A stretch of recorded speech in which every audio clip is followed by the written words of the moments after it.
4. Plenty of time for John. Now squeezes, steps up in the pocket. LA can run inside the 10. Head first. He got the 5-yard line. 65 horsepower trap. It might pop wide open, Rats. It's in there! Is that there, Rats? Oh, touchdown, baby! Yes, sir, Rats. High snap. It's no good. The Chargers win.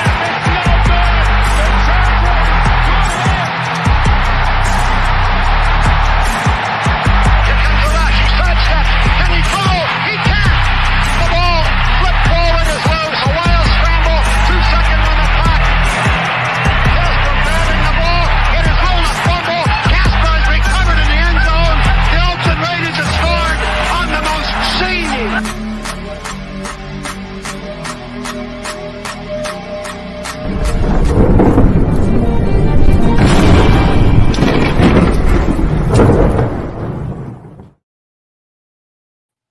Ladies and gentlemen, welcome to the Wild Wild West podcast. My name is Richie Richey of the MHRT Network, rocking the hat to prove it. And I wanted to thank all of you for joining us this evening on the Wild Wild West podcast. Directly to my left, your right, depending on which way you're watching. Yeah, that's right, that direction, is Captain Jack. I just wanted to thank you very much for coming in, everybody. And we got Alex below.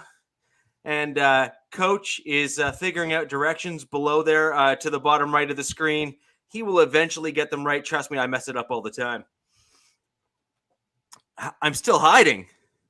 Yeah, dude, I've been on three or four podcasts since the epic fail that was on Sunday Night Football.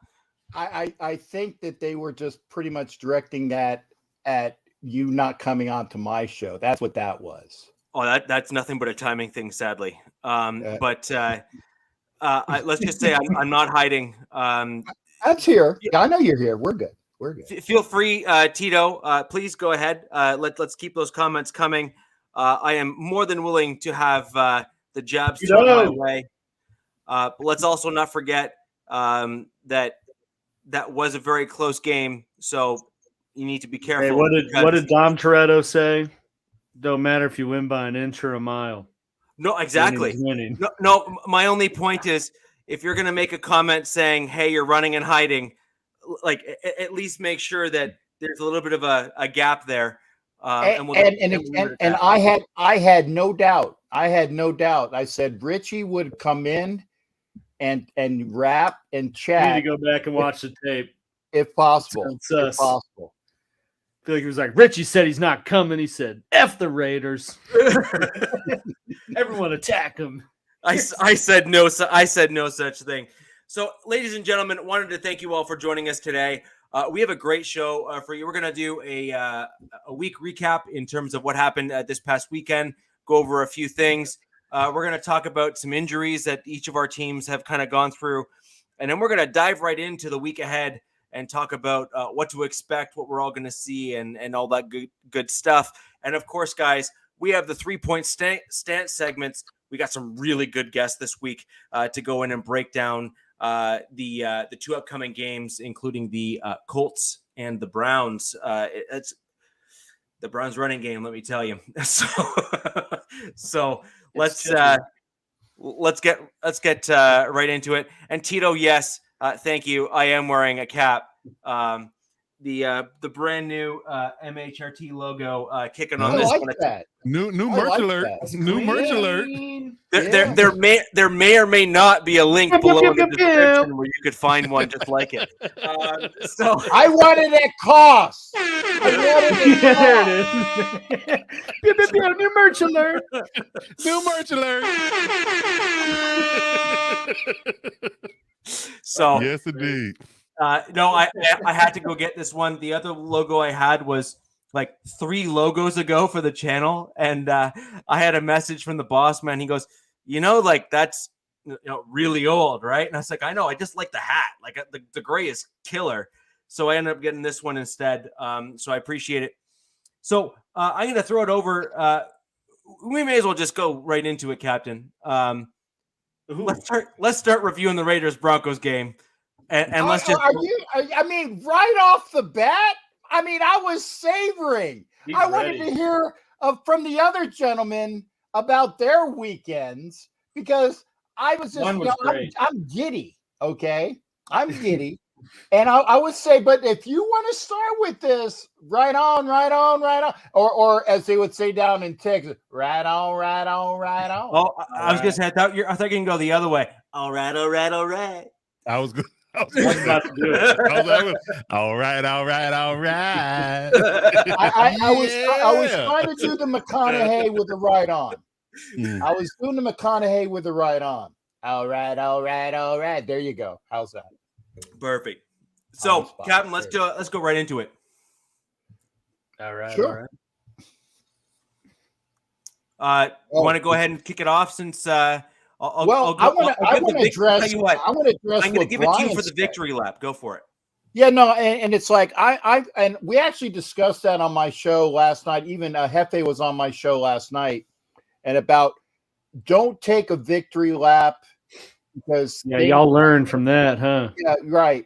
Well, no. The victory lap was fine. It was stomping on the frigging arrowhead that was stupid, and we've even said that victory lap was okay. Stomping on the arrowhead was stupid. So I'm going to get that out of the way right now, which is a prequel to next week's game. But the thing about and Brian was talking about the crowd. I tell you, and I've said it before. Vegas is a destination stadium.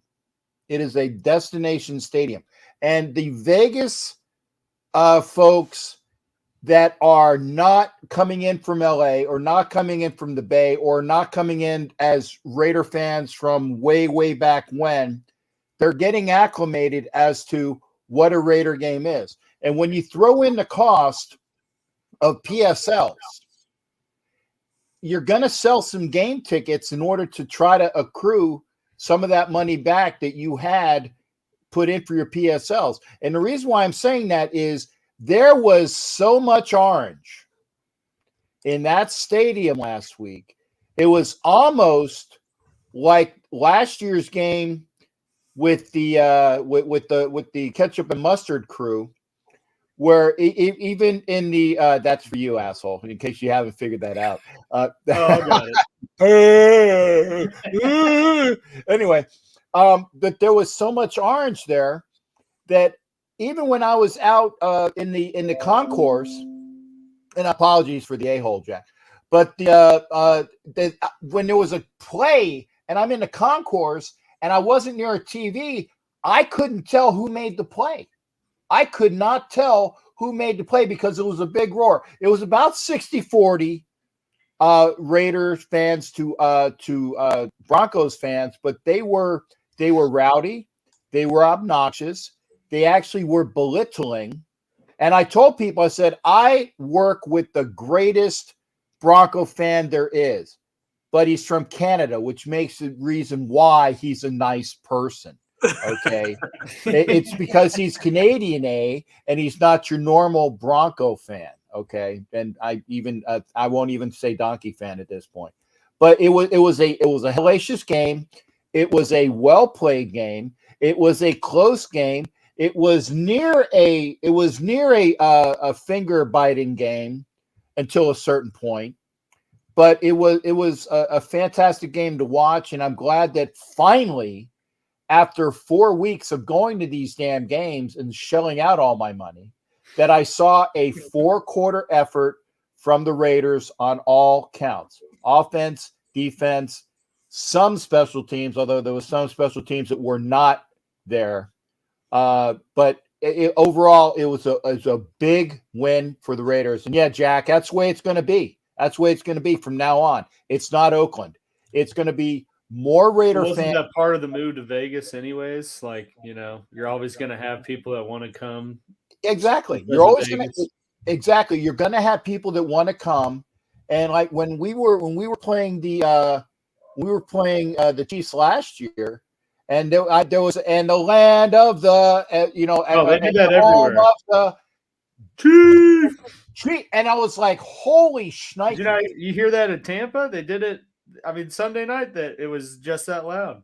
Yeah, I mean, I didn't get to watch that game until afterwards. I was still doing probably my show. But yeah, I didn't get into watching it then. But yeah, it was a loud roar from Kansas City fans, and it was a loud roar for Broncos fans. So yeah. I don't know. Is that No, it's not. It's not sponsored by McDonald's. It's sponsored by. Come on, Waffle House. Reed. Thank you.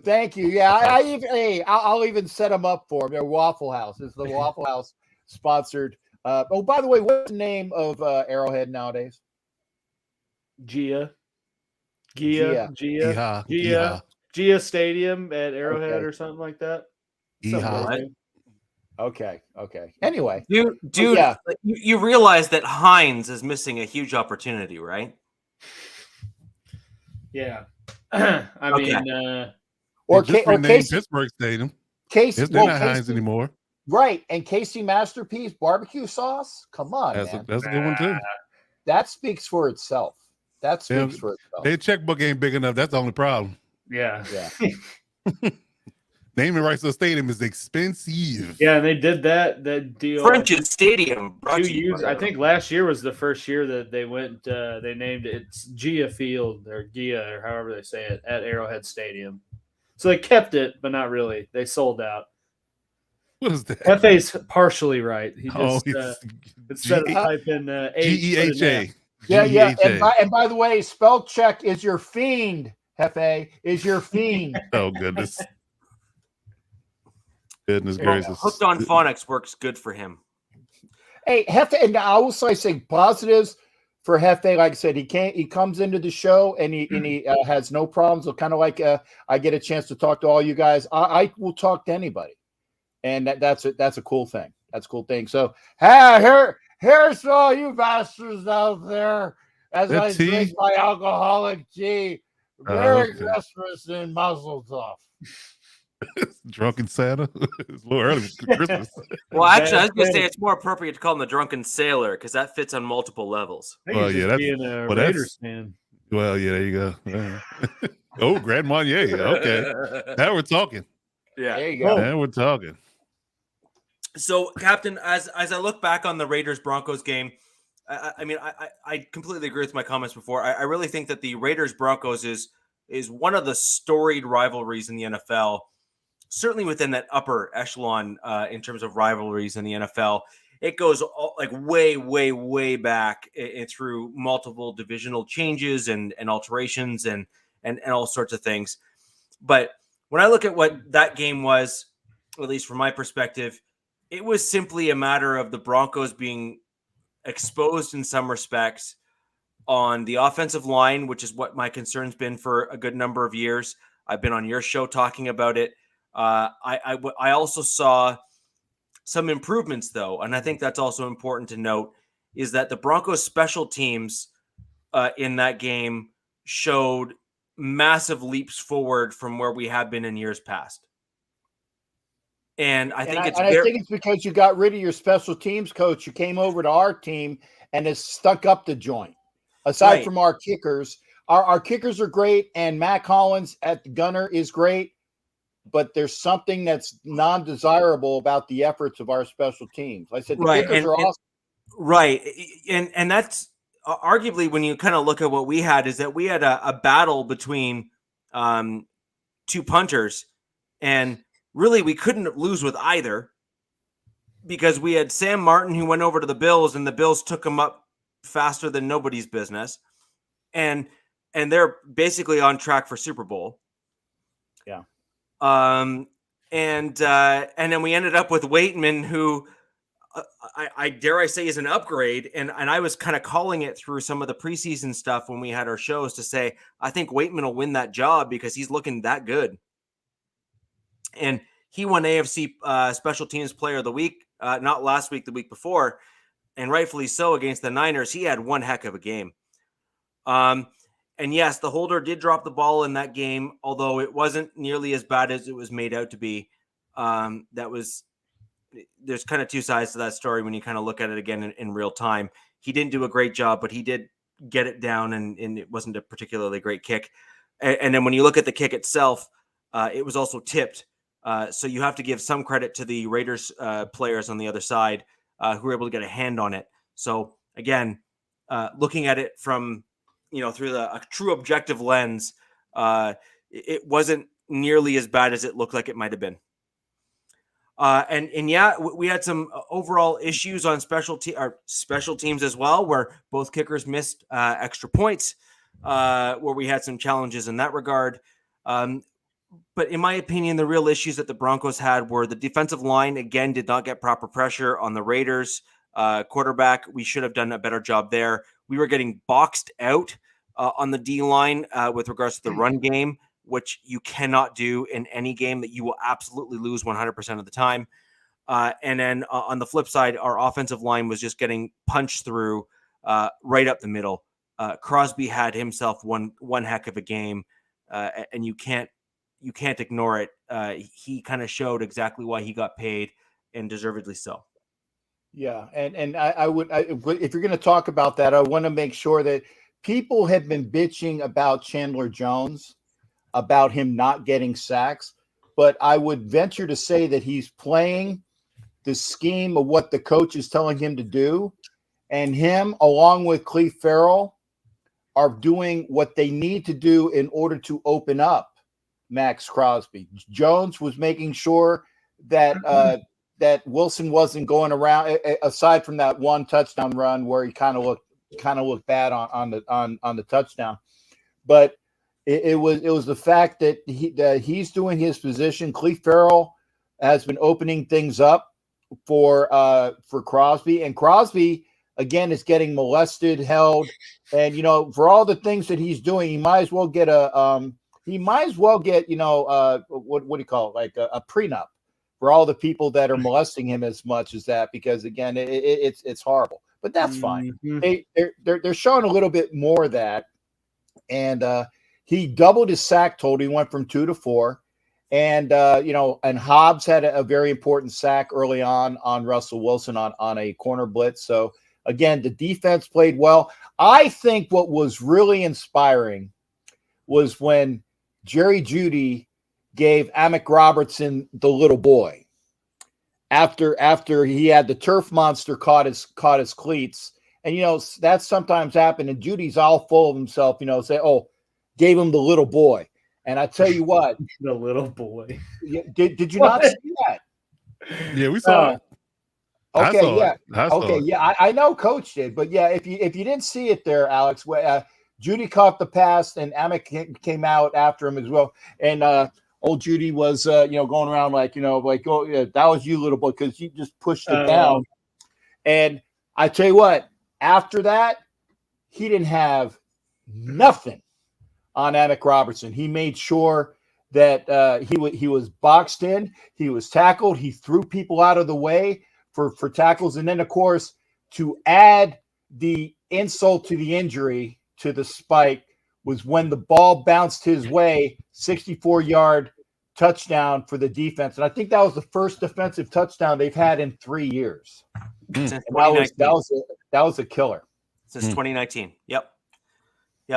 Dang. And the Broncos again were, as I mentioned on I was on Wi-Fi Willie's podcast before the Raiders game, and I gave what I believe my blueprint was for the Raiders to win the game. So for those of you who haven't checked that out, you can check that as well. But a lot of what I said kind of came true. Is the Raiders attack that middle portion of the Broncos defense. So once you got past DJ Jones, who, by the way, I mean, as it's been pointed out here in the chat by several, DJ Jones is a guy. He's not just a guy, he is the guy on the defensive line for the Broncos. And he was able to blow up run plays. He was able to push linemen back. But the problem is that once you get past DJ Jones, and I don't mean Draymond Jones, I mean DJ Jones, as in the bigger dude, it kind of goes a little bit downhill when it comes to run stopping and pass rush. And that's an issue, a big issue for the Broncos, because you can effectively stonewall the others as long as you are able to take out DJ Jones. But the Raiders did exactly what I thought they were going to do. They attacked that middle portion of the field. They kind of boxed out the interior defensive linemen by having all of the line shift and kind of push them back. And it just opened up those gaping holes for the run game.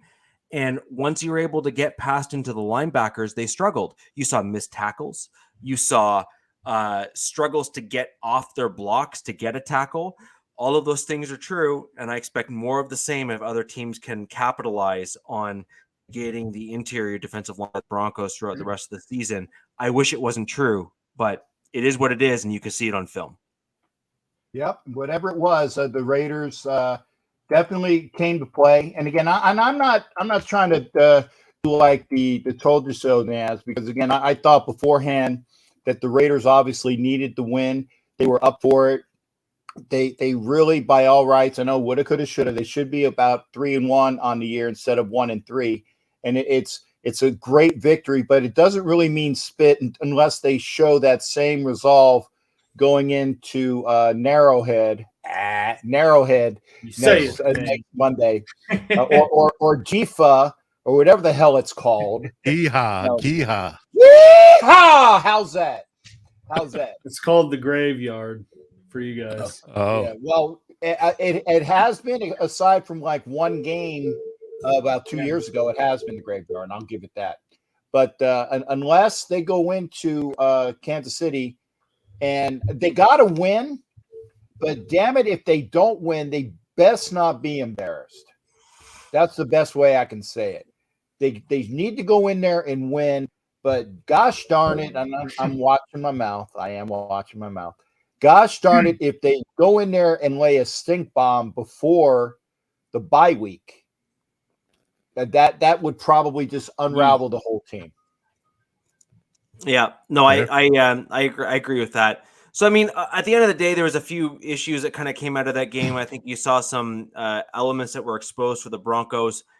My general comments for the remainder of this week have been that I felt that the Broncos coaching staff has not made the proper adjustments to certain position groups for our team. One of the other things that I mentioned when I was on Willie's show was I wanted to see Moody rotate in at right guard because I believe that he's better at run blocking than Glasgow is. And I think that that's an important piece because you need that because Miners right now is hurt and he's still recovering. And I think that we're going to try to give him a little bit more runway to recover. Frankly, once he's back at full strength, Miners that is, I think that right side of the line is going to look a lot better for the Broncos. And I think Cam Fleming will also look much improved because Miners is kind of the guard that you want beside him on the right-hand side, not Glasgow. And I think Glasgow is actually better suited as an offensive center than he is a guard. And I've been saying that since he came to our team back a couple of years ago. His best years with the Lions, which is where he came from, was when he was playing at offensive center. And I think that he's an upgrade over Lloyd Cushenberry, who spent about 10 plays against the Raiders deciding to block air rather than people. mm-hmm. And yeah, it worked out well. Ask Max Crosby. My favorite highlight was Garrett Bowles trying to stop the touchdown. Wasn't that awesome? He's just right there. He was just like that close. Did you right? know that his wife retweeted that and said, "Great effort, honey, laughing." Right. I missed this. What did I miss? Garrett Bowles trying to chase the DB when he ran for the defensive touchdown. So remember, I can't remember the DB's name that you were saying that you remember the guy that Judy poked fun at, right? Yeah, Amik Robertson's the one that ran it back 65 yards, and Hobbs made the. So right before he scores, Garrett Bowles, our left tackle, dove. I mean, he laid out. I mean, he gave laid it out all. like flat, like this. He left it all out on the line. Yeah, he left it all on the He field. was about 8 yards away. Yeah, he did the Superman and figured out that. Yeah. Oh yes, he did. He was in. I mean, Emick is in Nevada and Bowles was in California, right? Pretty much. Yeah. And then, but what was great was Bowles' wife retweeted the clip. Yeah, and said, "Great try, babe. Honey, great, great effort, babe. But you weren't close or something. Like it was. It was hilarious. Like, let's just put it this way: It was one of the few highlights post game for me when I watched it, because you can't fake that. Like, it was just so well done. Oh yeah, He was locked in. At least he did try, like Callahan's saying. I mean, it was just funny. Like It he was was. just so far away. Yeah, you can't knock the effort though. Yeah. That's what Coach say. Listen, we need more effort like this. Yeah. Man dove when he absolutely didn't need to, but Didn't need to, but he did though. Actually, no. On the one thing though, as funny as that was, and don't get me wrong, I laughed hard. It was funny. He made up ground, and he's a big dude. And he was closer. He closer than he should have been. There's a big guy. No, He's closer than he should have been. he didn't Larry Allen it though. Captain, my only concern is that's your defensive back. Like that's your defensive back, and the left tackle almost caught him. Tito's Yeah, hilarious. well, okay. In all fairness, he already had downshifted from fourth to second. He downshifted from fourth to second. Okay, He was going to get the touchdown. He was already down. So, Tito's hilarious. I just want to put that out there. Tito, he just started too early, right? He shot his nitrous too early. Yeah, he shot his nitrous too early. Junior. so there's two references from the same series. I'm liking it. I'm liking that. Yes. Oh man. Yes, indeed. Richie, I did want to point out something that you made out about Moody playing guard a little bit. From a I guess you can say a booth view. If I'm coaching, if I see Moody come in there, guess what I'm thinking? I'm telling the defense, you see him come in the game, it's going to be a run play. It's a tell. I just want to point that out. No. My point is, I want him to stay in the game. Yeah, well, yeah, you have to, because if you put him in the game only to run plays, out 2 or 3 plays in, that you're going to know exactly why he's there. Yeah, no, but I want him to stay in the game is my point. I don't want him to stay in only for run plays. I want him to stay in for Callahan. Keeping the Fast and the Furious references rolling. Yes. Dude almost had you. Dude, I almost had me. You never had me. You never had your car. It really would not be a Wild Wild West podcast without a good some movie form references. of extensive movie reference in some way, shape, or form. That's what we're here for. Each episode sort of has its own subliminal theme in that we're pumping some movie, Yeah. It's just and then all of a sudden on Netflix and Apple Plus, the movie sees a spike in viewership, and then they're all confused as to why. Right? There you go. I would say this is it right here. Yep. No doubt in my mind. Well, then we should get some proceeds from that. Then, sponsorship. right? We should. Hey, let's not post the bear yet. Yeah. Hey, Vin Diesel. Any extra royalty checks? We'll take about 30%. There you go. Man. We know you're There you watching. go. Yeah. This is Brazil. We just jumped ahead to Fast Five, huh? There it is. We missed Tokyo Drift. Come on. Yeah, we Tokyo. Whoa. Yeah, we just go to gloss over that. Alex, we just slid past that one. Yeah, really. Yeah. We just Pretty much everybody that's a Fast Five fan definitely just went past that too. Yeah. So, I think the Raiders-Broncos game was at least entertaining. It was certainly back and forth. There was some interesting elements. But at the end of the day, as I was watching it, the Broncos really didn't have much of a chance. The offensive line was getting dominated for the Broncos, but it at least was an entertaining game. And the Broncos made it a game, which was nice to see. And I'm hoping that we're kind of past that. And, here's hoping that we can see some progress going forward. Moving on to the Chiefs. Oh, before we go, I got to ask though, are you going to come out for the Raiders at Denver game, Richie? It's not looking promising, but we'll see. Because I'm going to be there. It's not looking promising, but we'll see. Okay. What the problem is right now is that Canada's passport system is it's Canadian, and they're drinking harder booze than I am and refusing to do their job. Oh wow! That'll I'm do sorry, it. man. Well, I'm hoping to get squared away. But look, our prime minister has great socks, and apparently that's all Canadians care about. Sadly, the passports are just not churning out well enough. I have my application in, and it's just not looking promising. Hey, you want me to call my friends? I got some friends that can do some things for you. There's like Vic and Vito, and there's little Tony. Your little Tony is like 6'4" and 350. We can do some stuff for you. You know what I'm saying? Hey, it fell off the truck. Okay, that's all I'm saying. Hey, it's Anthony. He's Tony. No. It's Anthony. Anthony, get that right. Okay? Yeah. It's Anthony. Words are intentionally slurred together.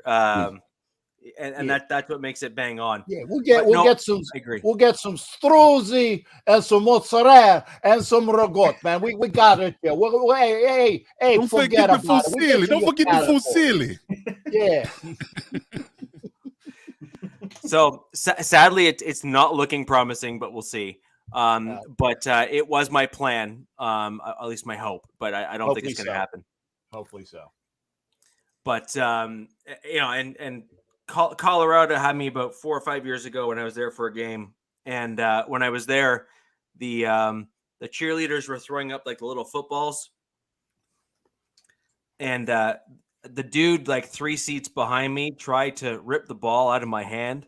Oh wow! I pulled him over 3 seats in in front of me, and then just shook him off the ball. Man, you can't be coming coming across the border, just swinging. No, shaking down people. He regretted the attack on the Canadian that day immediately. We'll just put it that way. It was great. So that was a thing. And I still have the ball over in the other room, sitting on the table. Nice. Yeah. Moral of the story: I won. Yeah, that was. And then you did that for a ball. Imagine what you would have done for Judges 62, man. No, but dude, here's the funny thing is the cheerleader that shot it out of the cannon saw me do it and laughed. Mortal Kombat, get over here! Yeah, finish him. They probably see that every time they shoot one. Right. Yeah, so that was hilarious. But Alex, I want to shoot over to you to kind of talk about the Chiefs game. Oh, yeah. We should talk about the Chiefs game because from what I recall, you guys all thought they were going to just get destroyed by Tampa's number one defense, and they wouldn't do anything. I never said that. I said I'm rooting for an atomic bomb for both teams. I'm on record. Yeah. Mm-hmm. We'll have to go back. I got to. But anyways, look, I can throw the challenge flag. I got to go back and review the tape. Yeah. I don't think I said anything. You see that commercial? I can't remember what insurance company, but he's like, the chick's like, you said you would bring the chairs. He's like, I'm gonna have to challenge that. Right. There's a new one. It's a new one. The guy is a father and a son, and it's like, Dad, good catch, and it's a shame you had to scream like that in order for you to catch a spider. He's like, I didn't scream.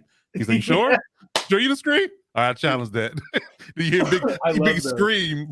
I haven't quickly too unrelated. Well, related but unrelated. Before I get in the game, seen that. I haven't seen this one yet. Did you guys see the new Andy Reid commercial with State Farm? Because if you haven't, I heard about it. I havenn't seen it. It's priceless. No. Oh, you need to check it out. Which one? Andy Reid got a State Farm commercial. State Farm commercial that he did. It's Addy Boy hugged him up. You got a State Farm commercial now. With Mahomes in it, but yeah, it's I saw it and was like, oh man, that's Andy Reid, and then it was pretty funny, so you should check it out. But was there a burger involved? No, he was drawing mustaches on people's face and while they were asleep. Oh, that's what that is about. I was wondering what the hell these people are in the comments. We're saying talking about drawing mustaches on people while they sleep. Talking about that gold. Right.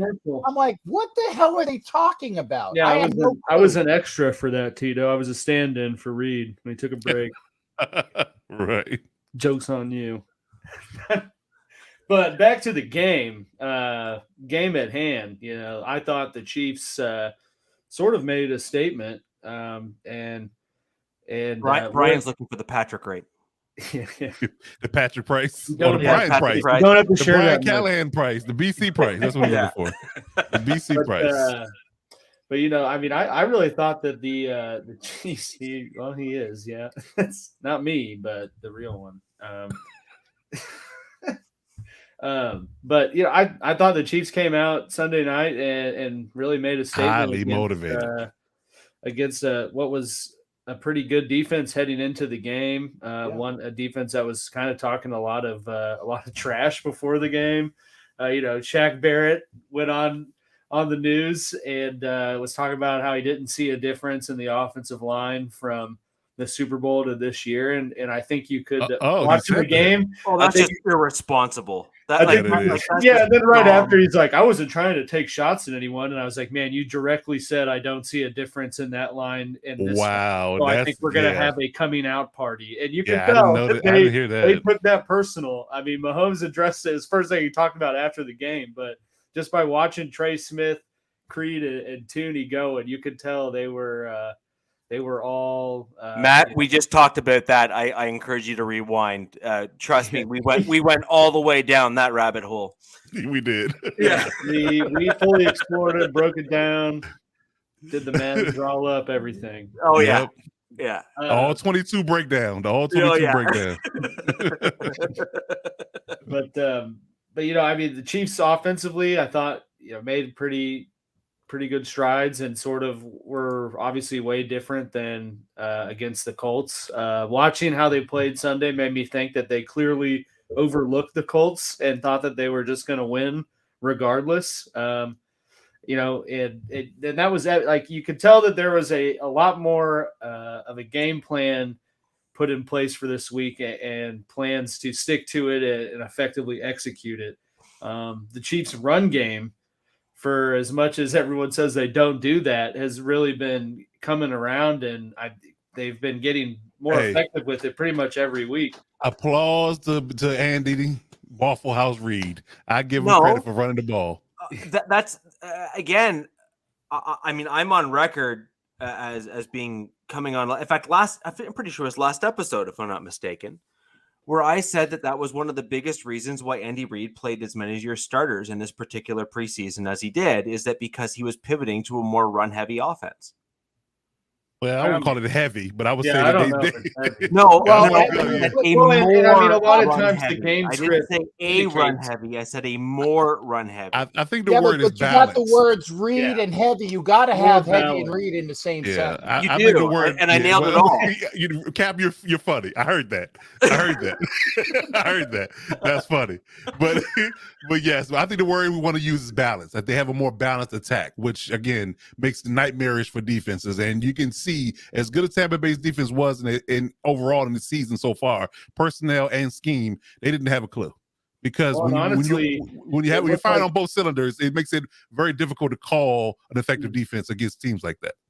And it looked like, honestly, it looked too that they didn't know how to play them or how to, Todd Bowles in the Super Bowl, that was talked about after the fact about all the adjustments he made from the first time they played in the regular season to the Super Bowl. And they were kind of the team that were the, too high shell safety off of. I just want to thank Joe for joining us. Joe, appreciate you, Joe. Viewer, appreciate it. There's a subscribe button below and hit that little notification bell. You will absolutely not miss a show. And trust me, we have this type of thing going every single week. We look forward to seeing you back here again.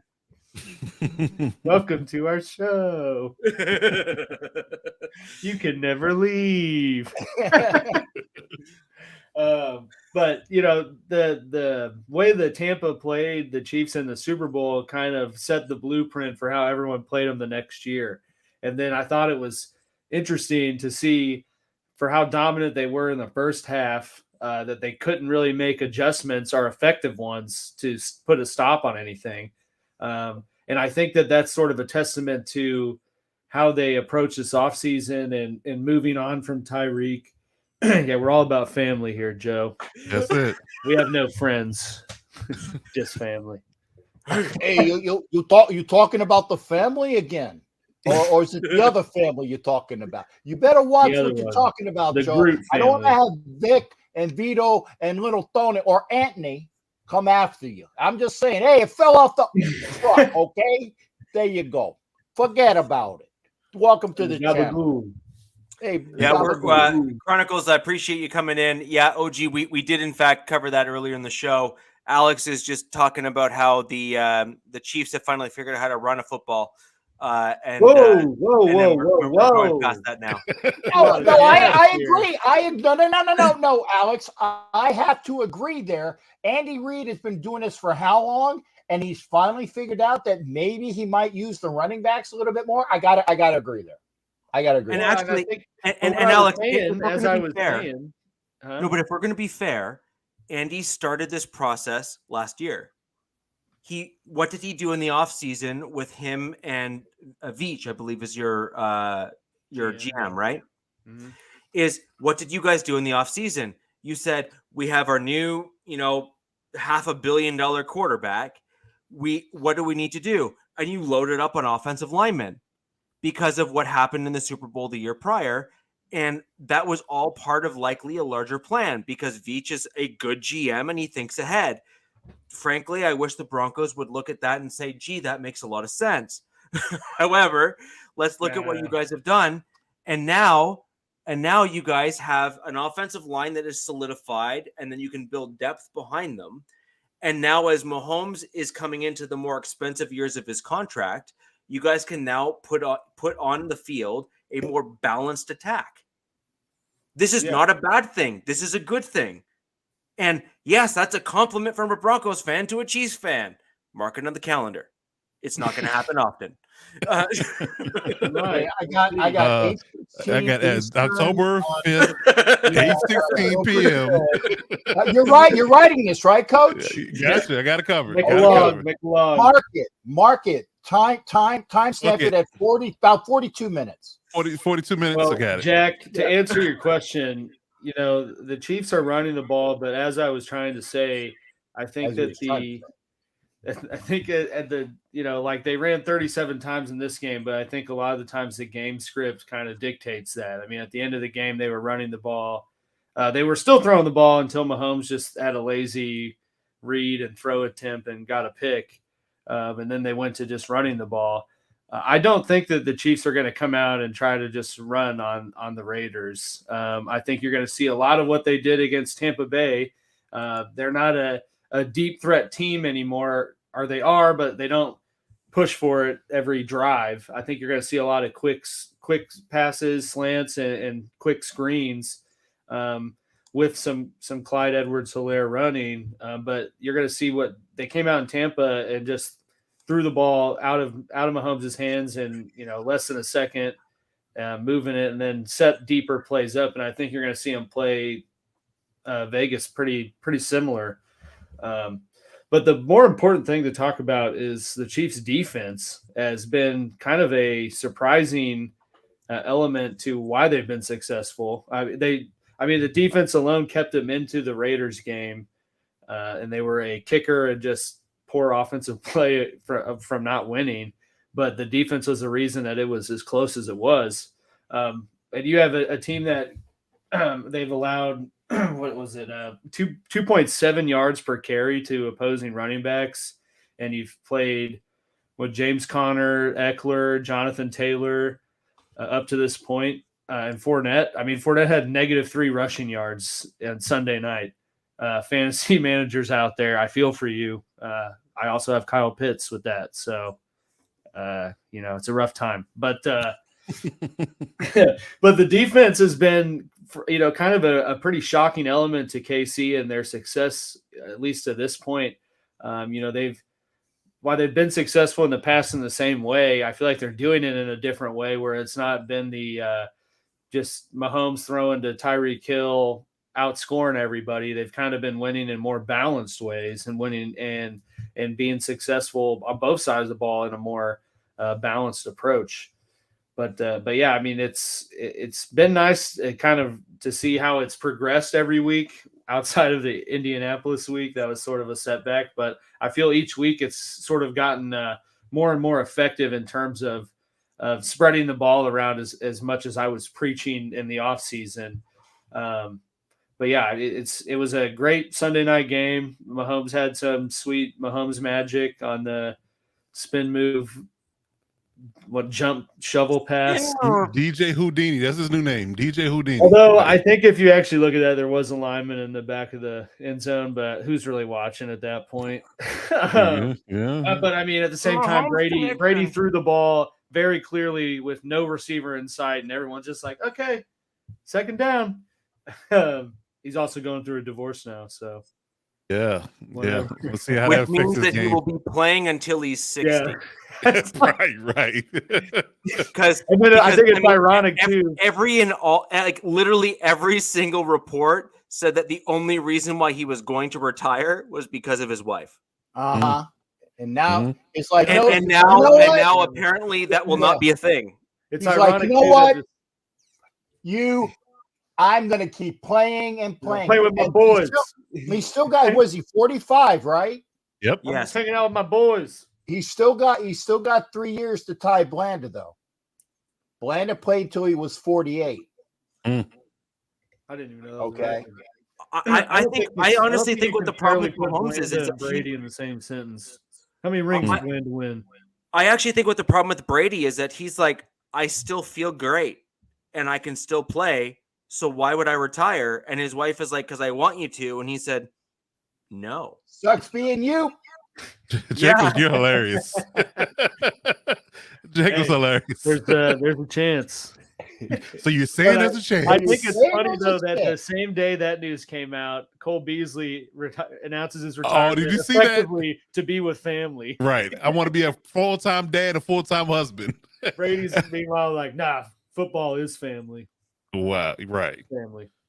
Jesus. Well, actually, I want to address the elephant in the room. Other than me, there's people that are saying that some of this issues that he's had has been a couple months going, and then they bring up he who shall not be named, whose initials are the first two letters of the alphabet, who was staying in the house. Oh yeah. Well, he also friggin' was waving his dong around in a pool. Yes. We had to bring that up.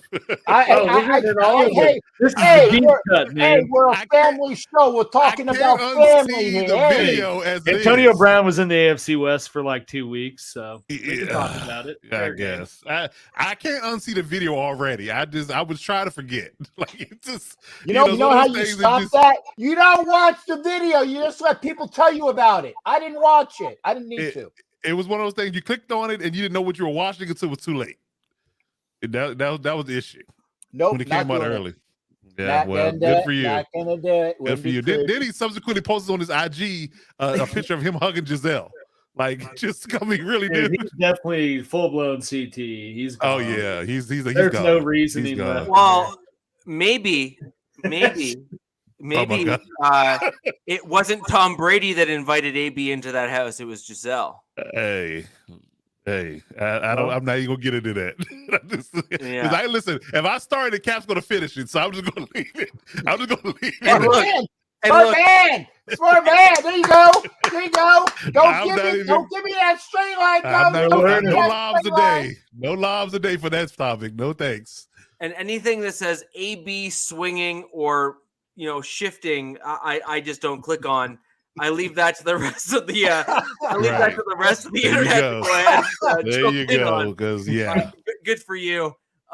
You fell for it and you regret it immediately. So as we quickly swing over to the Chargers game. I caught it. Yeah, as we swing over to that Chargers game, Coach, what do you have to say about that? Overall, more solid performance from last week. Obviously, a better performance from last week. Just had that uncertainty game against the Jags, but 2 weeks removed from Herbert's injury, he felt much better and more confident in himself and his ability to throw the ball. So that gave the offense confidence. The biggest sticking point for me in this game was the left tackle position, Jamari Salyer. I've been singing that man's praises since the preseason for us drafting him in the 6th round. I feel like we got a steal. Outside of Abraham Lucas, what I talked about early on in Twitter about the Seattle Seahawks stealing him at right tackle, he's been a godsend for them. Jamari Salyer was another one. Him playing left tackle in place of Rashad Slater this past week, I definitely say that he definitely made his money in that game, and he rightfully so got a game ball from the coach. He didn't allow a single pressure. And he looked very agile and very athletic at the left tackle position. Now, he's not going to give me – I'm not going to give him, Rashawn Slater praise, but he definitely held his own. Now, this week is going to be a test because he got to go against Myles Garrett. And Myles Garrett's coming off that car injury, and he's a little banged up, but he's still Myles Garrett. He's still Myles Garrett, and he's had a week to relax. So he's going to have his hands full. But so I'm definitely looking to see how he holds up against that matchup. But he definitely held Jerry Hughes and others down in the Texans' defensive line. Yeah. Look at the names you're mentioning. But I knew Jerry Hughes was like 43. He might as well be playing basketball at Life Fitness right now. Right.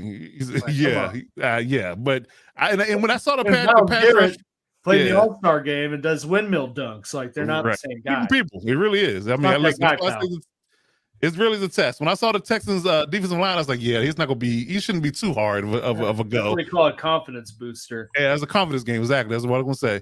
So yeah, for sure, it was definitely good to see him get out there and get his feet under him as far as playing the left tackle position. So, position he played in college, obviously when he was at Georgia. So it was definitely good to see that. Austin Eckler, we found him. He was in Witsec for a little while, but we found Austin Eckler this week. So he was definitely a sight for sore eyes, and he scored 3 touchdowns. One of the game-sealing touchdowns as well. So that was a good thing to say. Offensive line played pretty well. Corey Lindsey coming back. Like I said last week, that was going to be the catalyst to this line being healthy and right for him to anchor that line and being the quarterback of that offensive line and calling the right protections and things of that nature. So definitely love to see him back. Still missing Keenan Allen, and it still kind of shows. In all honesty, he's probably another week away from being healthy because that soft tissue injury with his hamstring is still lingering. Is that a concern for you? Say it again. Well, I mean, Keenan Allen is not necessarily young, right? That's why they're just being extra cautious with it. Yeah, I agree. I think they're looking for. I had a similar thing, and I force played on it, and then I tore my ACL. So I understand why they. No. My point ultimately is that Keenan Allen is not a young guy anymore, and a lot of other players that have kind of come up with Allen are either out of the league or are rotational guys now. I mean, Keenan Allen has certainly shown that he is better than just a rotational guy. So I do want to give credit where credit is 100% due. But at some point, the Chargers need to backfill that guy. Like at some point, Keenan Allen needs to have a guy that the Chargers are able to bring in or draft, which is be preferable, to kind of fill in for Keenan Allen and develop under him and then eventually replace him. Is that not a concern? Not right now. I mean, I think that he has at least 2 to 3 more years, especially with his contract being due in 2 to 3 years. Actually, it's ironic. His contract expires when Herbert's contract is due. So I would definitely say that it's one of those things where you have to kind of hedge your bet and see where he's at health wise when the time is up. But I would say that he has at least 2 to 3 years for sure of top tier play. Like I said, he's just being very cautious with his hamstring and trying to make sure he's healthy for the long haul versus it being one game and he comes back in too early, tweaks it, and he ultimately is out for longer time. So for sure, I want to say that it's definitely one of those things where you want to be cautious and, based upon the schedule, how it lands, I think it's the time to do it. If you're going to sit him down versus sitting them. That's what I'm saying. On the back end of the season, point to rush him back right now. Exactly. So I'm not saying that we got cakewalk of a schedule, but it's not the Chiefs and the Raiders and the Broncos back to back to back. So I would definitely say this is the time to do it if you're going to do it now. So I think that will definitely improve the offense when he does come back, but I'm not rushing him. He's going to come back for the Chiefs game and then catch. I actually might be back with the Broncos game because we're the Broncos on the other side of the Browns game, so I think he might come back for that game. But we'll see. But yet again, I think that is one of those things where it was very positive on offense. Herbert looked confident. The run game was much more prevalent in this game and then the whole entire season. I did love that. Been playing since the late 60s. It's still running good routes. It's still like 7-Eleven. He's always open. Yeah. Hey, it's like Larry Fitzgerald, Keenan Allen played with Johnny Unitas and John Hadel at the end of their careers. Okay, right? When they were both in San Diego. Okay, I'm just saying. Yeah, he played football, and after the Last Supper, they played throwback tackle, and after the Last Supper, yeah. but overall, I think the offense looked pretty good. It kind of took the foot off the gas yet again in the third quarter. Kind of let the Texans left the door open for the Texans to kind of make their way. But Damon Pierce ball. But yeah, I like that guy. I definitely like that guy. I was big on him when out in the draft. So whoever landed him was going to get a stud, and the Texans did. Defensively, I think that we may do without Joey Bosa for the first week, for his full week. Chris Rumph played well. I'm loving what we're getting out of Morgan Fox. I wish they would give Jerry Tillery less and less snaps, but that's just me. But overall, I think, and also having J.C. Jackson back was a plus.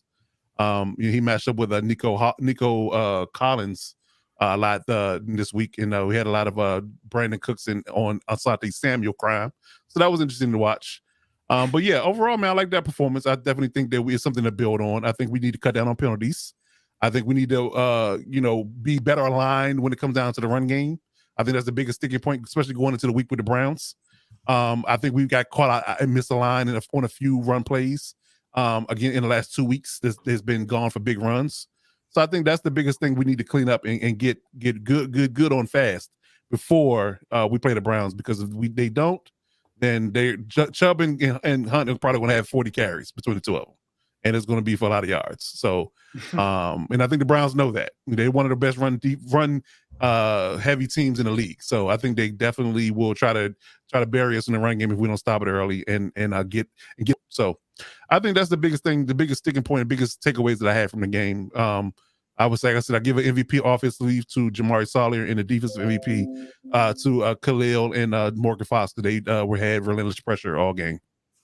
I agree with all that, Coach. I think that might be one of the greatest transitions that we've had on the show thus far.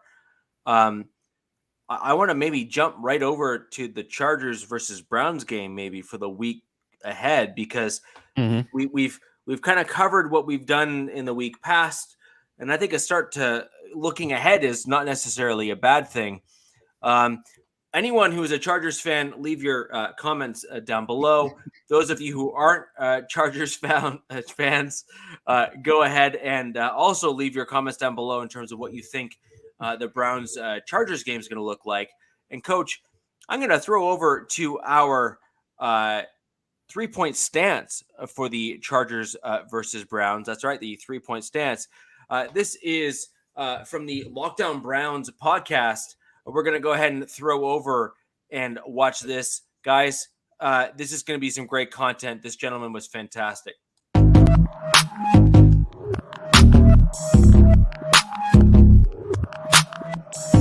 This is Jeff Lloyd of the Lockdown Browns podcast with the 3 biggest keys the Browns are going to need to win against the Los Angeles Chargers this week.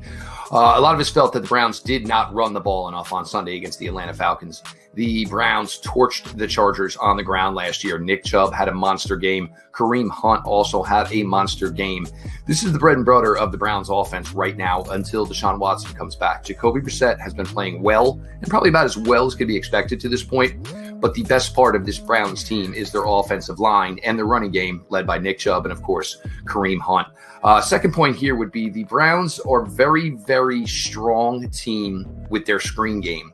And it's crucial when you're running this wide zone system that you'll be able to get everything flowing one way and work it back to the other way. The Browns left a lot of yards and some points on the field Sunday in Atlanta due to the fact they were not able to get the screen game going. They involve it with their tight ends. They involve it with both running backs. It's not really one that they use with wide receivers, but certainly that is always a possibility and it's always available to be there. So the Browns need to work a little bit harder, a little bit more due diligence and consciousness as far as executing the screen game the way they need it to work for them in order to be victorious against the Chargers on Sunday.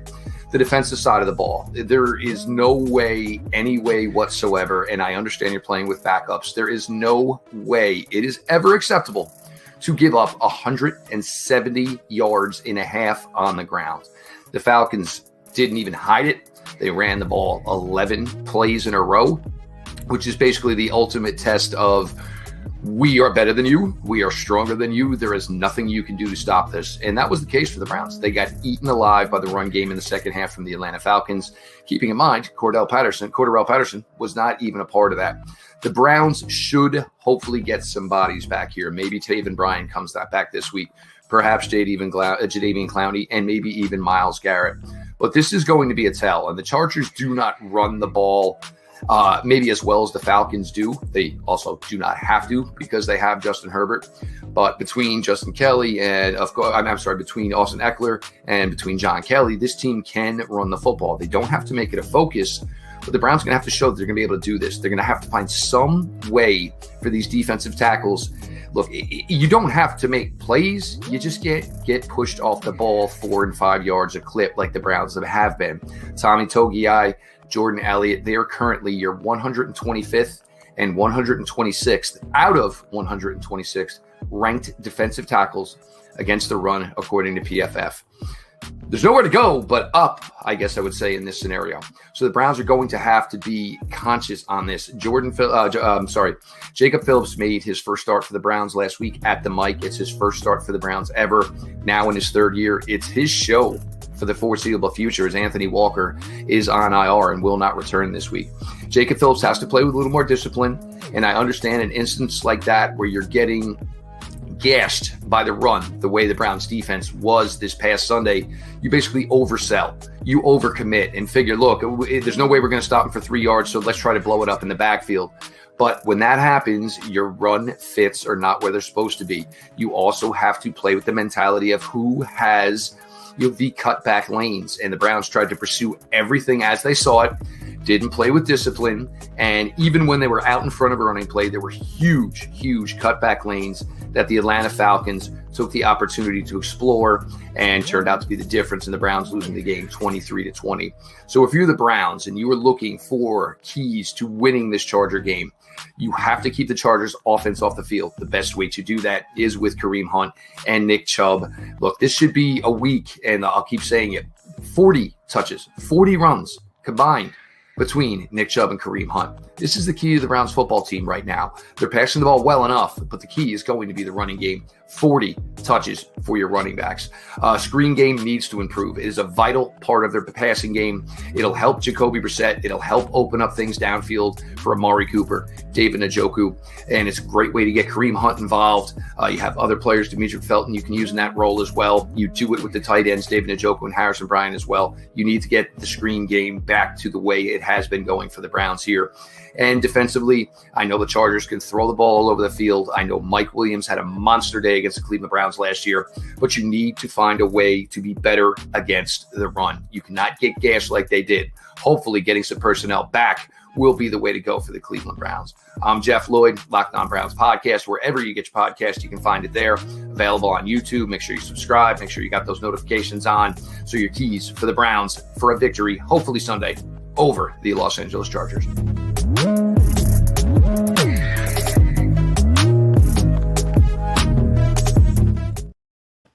Dude, what happened with the sweet guitar riff, man? What guitar riff? We used to have different, like a nice rock vibe for this 3-point stance video. What happened to that? We got to mix it up. We don't want the fans to get bored. We need to make sure that they are. We're not bored, man. We like, man. We're trying to let the lead out, man. I will Come make on, sure, brother. Tell you what, I will pass on the message that we are going to re-edit the video. We're going to re-edit the videos for next week to ensure that they include the crank it up. Always with the negative waves, Moriarty. Always with the negative waves. Guys, I do want to thank you for coming on. Jeff was great. Honestly, having this type of information on opponents is spectacular. You're never going to get that kind of stuff just from only us. So, Coach, over to you. Yeah, I ironically enough, he said the same thing I said when it came down to the amount of runs that Chubb and Hunt would have if they were successful running the ball. DZ, you're hilarious. I just want to say that. You're hilarious. DZ, I have to ask, how do you know? Hey. We've all been 12. Look, they said walk into a room full of men, play the Pornhub sound music, and see how many people turn around.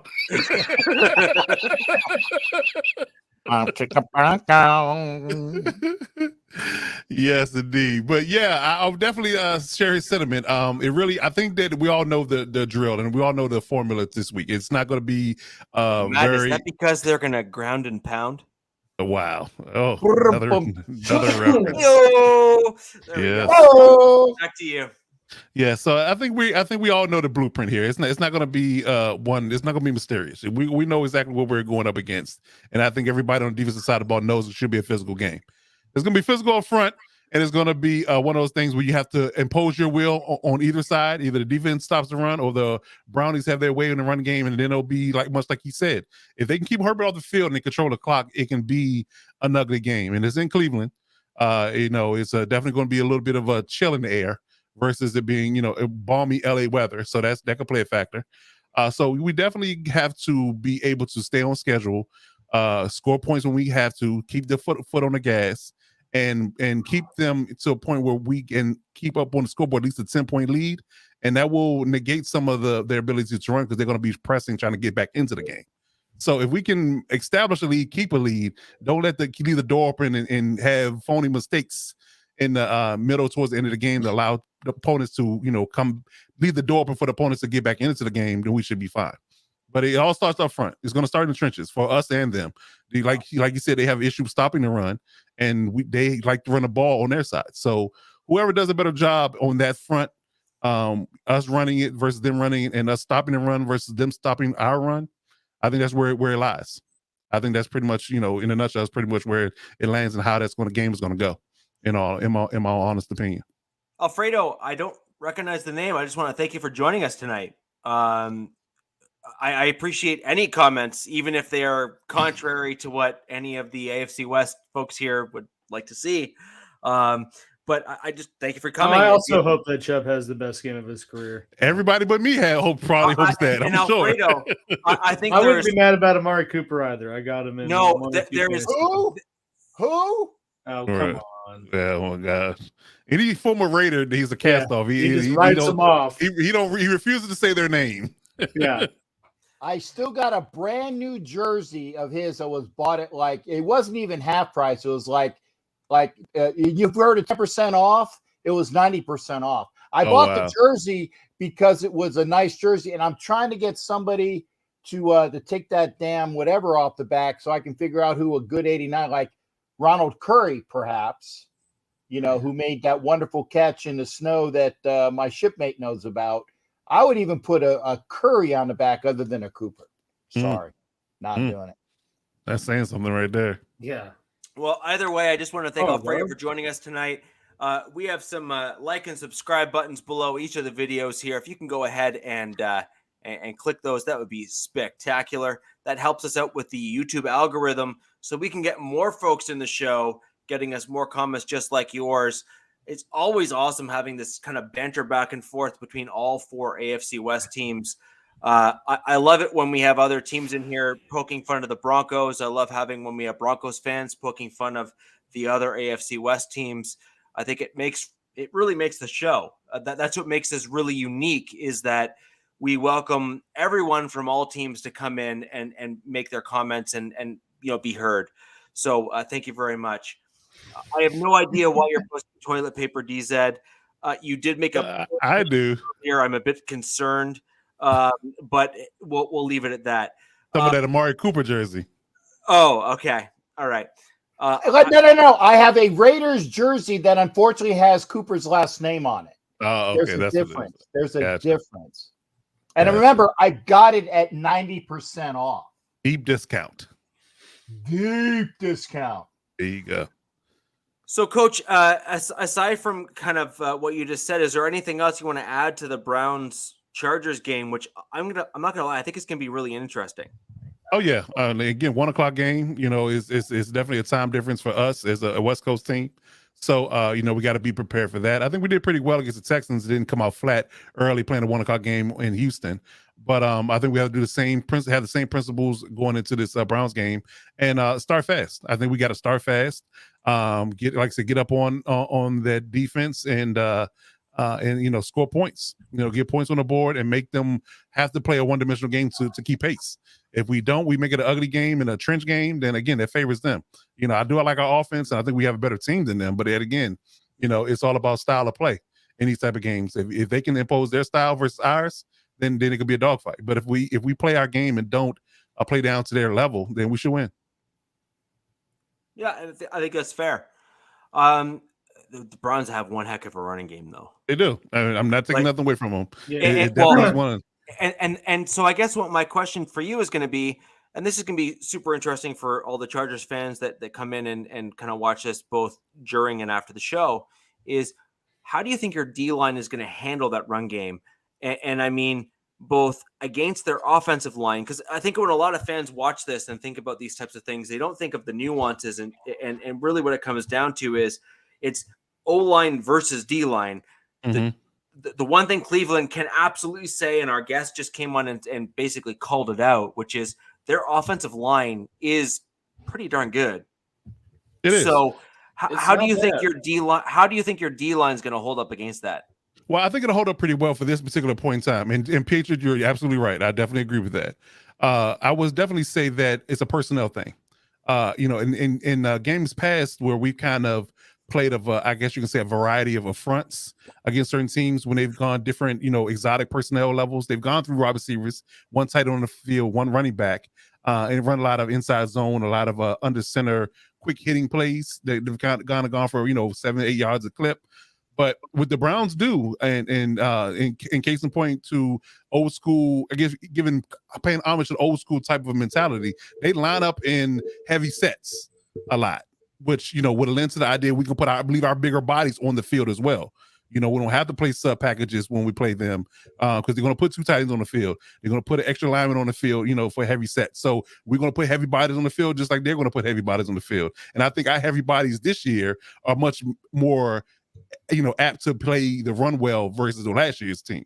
So I think the personnel will lend to the idea that we can put Covington and Fiocco and Sebastian Joseph Day and Austin. Yeah, Joseph Day's really done well. Yeah, and Austin Johnson, and Khalil Mack off the edge, in certain spots. Him going against a tight end isn't a fair fight when they go those heavy sets. So I think that will play to our ability to stop the edge rushers.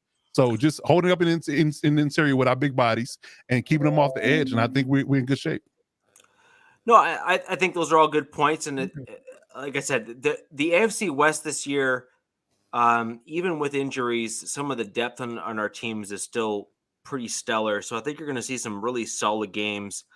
I do think that the AFC West is still going to remain one of the more competitive divisions in all of football, despite the fact that you've seen some rocky starts. I do want to make sure we get everyone involved in all of the upcoming games.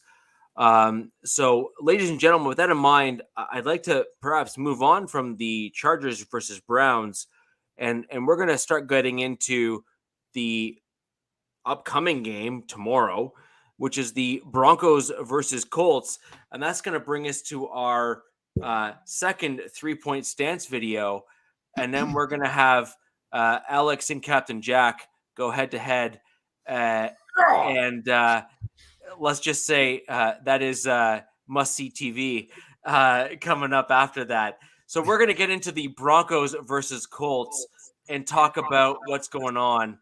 And here we go. This is the 3-point stance on what the Colts need to do to beat my Denver Broncos.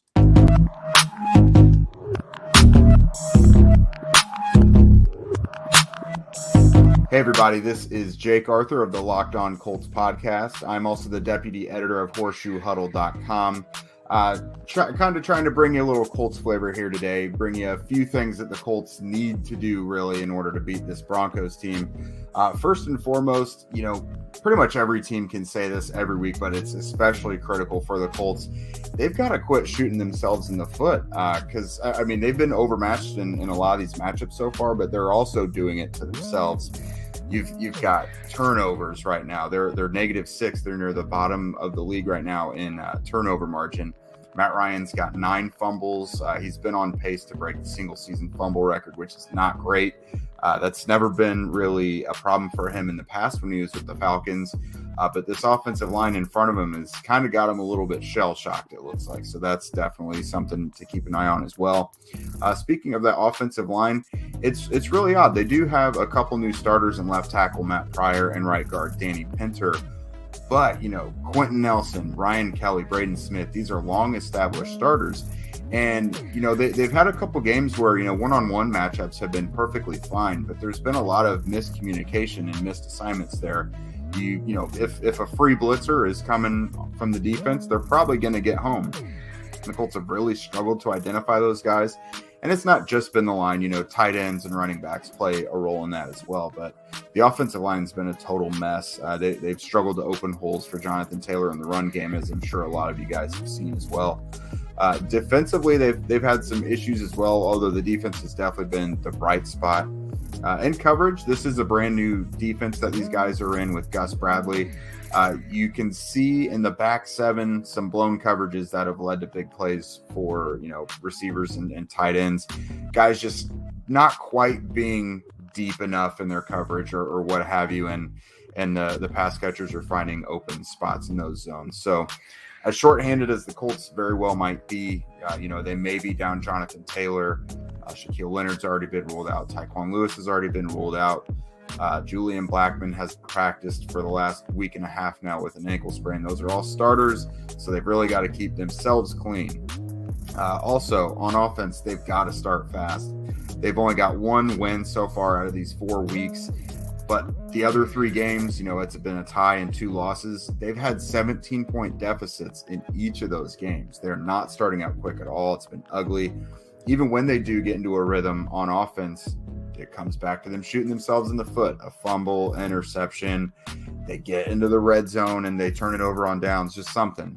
So they've got to find a rhythm, find something that works, find something they can exploit in Denver and stick to it. This seems like a good time for someone like Nyheim Hines to get involved. He was supposed to have a huge role this year, but we've really yet to see that. And he's he's honestly one of the most dangerous offensive playmakers in football. The Colts just seem to not have a way to get him involved for some reason, which is just kind of a head scratcher. And last, I would say on defense, the Colts really need to keep these edges. It was a problem for them last week, especially in the first half against Tennessee. Derrick Henry, whatever the Titans wanted to do with Derrick Henry in the first half, it worked. The only thing that really didn't work for the Titans was Henry dropping a couple passes. So I know Denver is banged up a bit. They have the unfortunate injury to Javonte Williams, so they'll be rolling with Melvin Gordon, I believe, Mike Boone. But still, the Colts have been a really good run defense overall, but I still want to make sure they contain those edges. As we know, Russell Wilson can get out and move the football and push that pocket as well. So I think those are the 3 biggest things that the Colts are going to keep an eye on in order to actually beat Denver. This seems like a good recipe for them, though. They really seem to flourish in games where they're not favored, and this will be another one of them. It's really kind of dark times for them right now, and they'll be in a national TV audience, so not many people are going to expect them to win. So they seem to do the best when their backs are against the wall. So although at face value, I wouldn't expect a win for them, this is the kind of fluky matchup that they do take advantage of.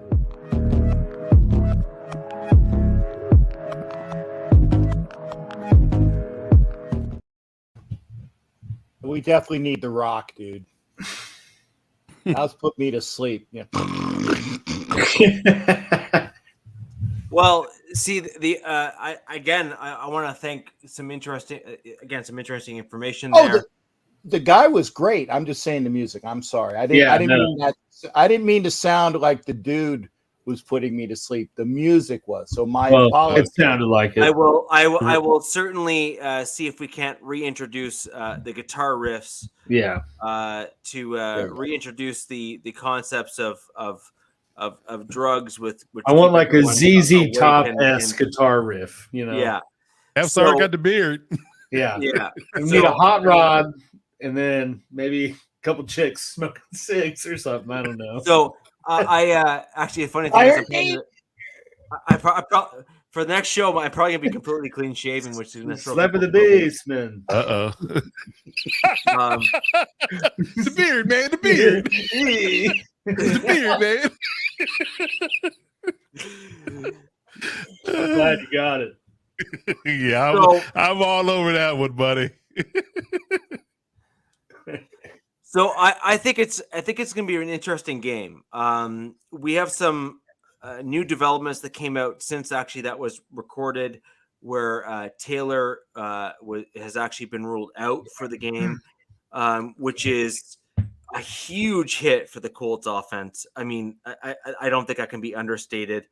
Now, in fairness, the Broncos have had Javonte Williams ruled out on IR. He's gone for the season.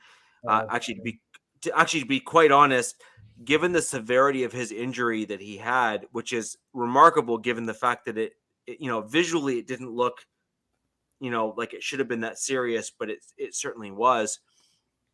There's talk that he won't be ready and right until well into the season next year. Dang. And so I mean, 6 to 8 months, right? Yeah. So, but I guess it depends on.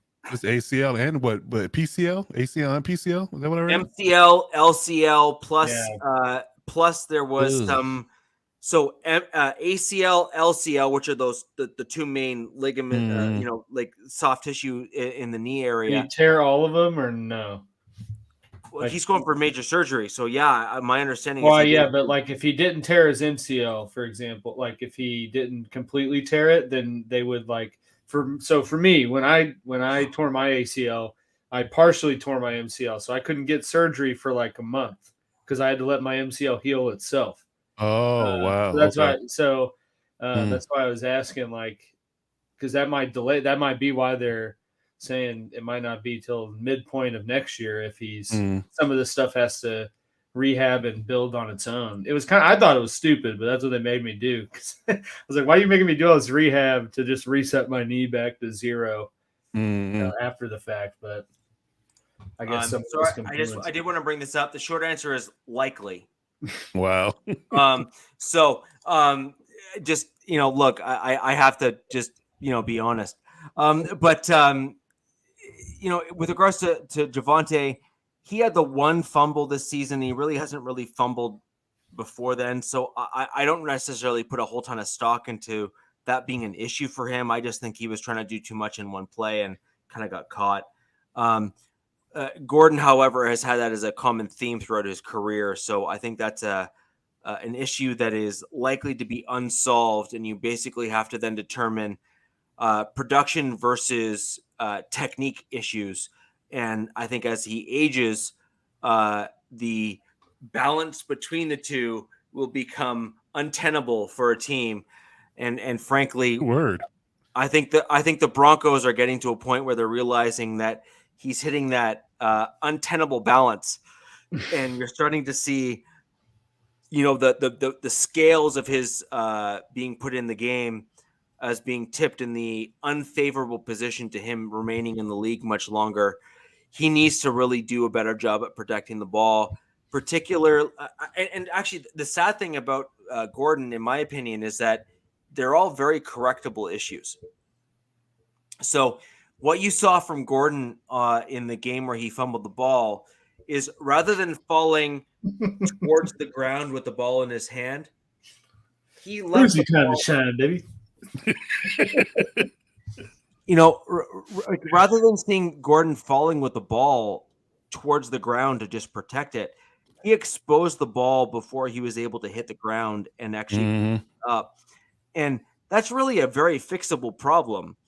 The question is, can he actually fix it? He needs to run like Clyde, because Clyde Edwards-Helaire, I swear, runs like this. Oh man, listen, when that Joker gets anybody around him, he holds the ball with two hands with his Power Ranger helmet on. I'm like, dude, right. It's morphin' time. It looks so goofy. Oh my god, it's like go gadget helmet. But seriously, Gordon should just start doing that. He needs to go to the Tiki Barber School of Ball Carrying. Coach, remember Tiki Barber had that feeling the whole entire time? Yes. And he finally fixed it at the end of his career. That's what Melvin Gordon needs to do. Coach, I just want to call up Bolt Up Baby. I do recognize the image from Twitter. Yes. This came up in my Twitter feed today. We have yet another Chargers fan coming in to the show. I just like to say 13, thank you for joining us today. Yeah, for all those that were keeping oh Lord, count, The new Chargers fan God. has appeared. Well, shout out to Bold Up, baby. Appreciate you.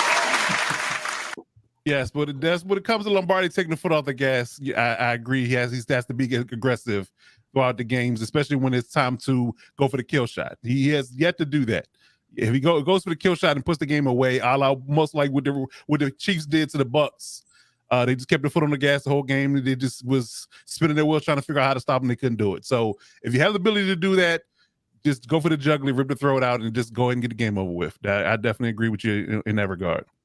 Right. So, I mean, with regards to, I want to just quickly go back to the Colts game. So, I mean, it's coming up tomorrow. So we're going to find out pretty quickly in terms of what happens and everything, which is, I think we have a couple interesting pieces here. So I just want to quickly go over, I mean, I was aghast actually by the injury list that we have coming into this game from the Broncos perspective. And I actually think this is going to play a role. And I think we all need to keep this in mind when we're watching the game.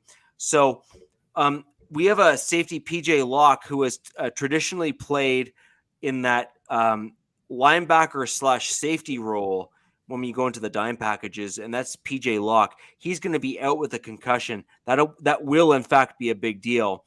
And then remember, we also had an injury to Randy Gregory in the last game as well. He will be out, and I believe I heard that he's going on IR or is on IR. And then we have another outside linebacker who will be out with a concussion with Aaron Patrick. And then another outside linebacker who will be out in Jonathan Cooper with a hamstring. So we're down to like 2, maybe 3 outside linebackers for pass rush. So sound like Nick Benito time. That's what it sounds like to me. So this is a Nick Benito time who's barely been able to make the field. And I think that says a lot in terms of outside linebacker or at least edge pressure for the Broncos, which is likely not going to be great.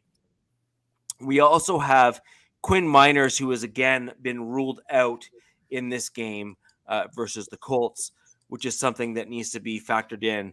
So it's going to be really, really interesting in terms of injuries combined with people that are now ruled out. And I think a lot of those ruled outs are in large part because they would have been ready if we were playing Sunday, but not ready because we're playing Thursday. Good point. And so anyone who's watching this or coming after the fact, I think needs to understand that makes it that's a big deal. You know, what I think's really funny about Thursday Night Football too is that Richard Sherman was one of the biggest opponents or in disagreement of Thursday Night Football, and now he's commentating. Now he cuts a check to report on it. Right. Exactly. So, with that in mind, everyone, if you're watching this show now, go ahead and tweet at Richard Sherman and say something to the effect of, I guess as long as you're getting paid, it's okay, right, brah? Sure. Yeah. Well, he was getting paid to play on Thursday night too. More money than he was getting paid to commentate. I'll tell you that much. I understand, but let's be honest. If you truly have a problem with something, and I mean you're willing to put your money where your mouth is, you won't commentate on it. Full stop. Like it's just that simple. Yeah. And no, wait a second. You missed it. You undercut yourself, Richie. It's full stop. Period. I know. I tried to shorten it just a little bit. You got caught in that breaking the door down. That is my shtick. That is kind of my deal. It's full stop. Period. Yeah, and at the end of the day, if Sherman's going to be very serious about something when it comes to whether it be player safety or these other things, you have to really put forth your money where your mouth is. And he was willing to basically put that aside for money. So, as far as I'm concerned. Hey, man, I'm saying if someone came to you, though, and was like, here's $3.5 million to talk for 10 minutes at the show, I'd probably do it. I would do it too, but then at the same time, then don't go run your mouth to say that Thursday Night Football is a bad thing from an injury perspective and blah, blah, blah, blah, blah. I think all that shows is that you're willing to basically put your personal gripes aside as long as you get paid. And frankly, that's the exact same reason why a lot of the NFL players are still playing on Thursday Night Football and not fighting against it. You know what I say? It's a lot of that. Just like the $1 Million Man said in wrestling, everybody's got a price. Of course. No. See, I am not in that same camp. I would play with broken bones as long as I could walk on the field. Like that's the way that I work. Mm-hmm. So I am not in that same camp. But my point is that if you're gonna be vocal and pissy about it and act the way that some of these other players have, then stand on your principles and stop, doing the exact opposite. Is kind of what my point is. I get it. Yeah, I get your point. Yeah, we get it. Yeah, no, we hear you. We definitely hear you. I also hear the money, Right. Show me the money. These things. One here. Show me the money! I just don't believe on jumping on couches on Oprah. I think that's just retarded. At least for the first time in Tom Cruise's life, he actually looked like a normal height human being. Talking about Maverick? No, but he was for the first time in Tom Cruise's life. He was actually 6 feet tall. He jumped on top of a couch. Sorry, Tom, I had to do it. Moving on to the division rivalry here. I mean, I think that the Broncos Colts game is going to be a bit of a slugfest. I think it's going to be a low scoring game, and I truly believe that this is going to be a game of mistakes. I think it'll be a matter of which team is better coached, which team has the better ability to exploit the other team's weaknesses. It's going to be really interesting. I don't even really have a true prediction for a score because on paper, I think the Colts should probably win this. It's be 9-7. But I could totally see the Broncos winning this, and it's going to be some kind of stupid score where it's like, 10-5 or something dumb like that, where you're saying, well, how did that even happen? I need the soundbite to say, it's a trap. It's a trap. It's a trap. It's a trap. It's a trap. It's a trap. It really is. Gotta say it with bass in your voice. It's a trap. What I want to ask you, Richard, before we move on to the divisional rivalry game, are you concerned overall? What?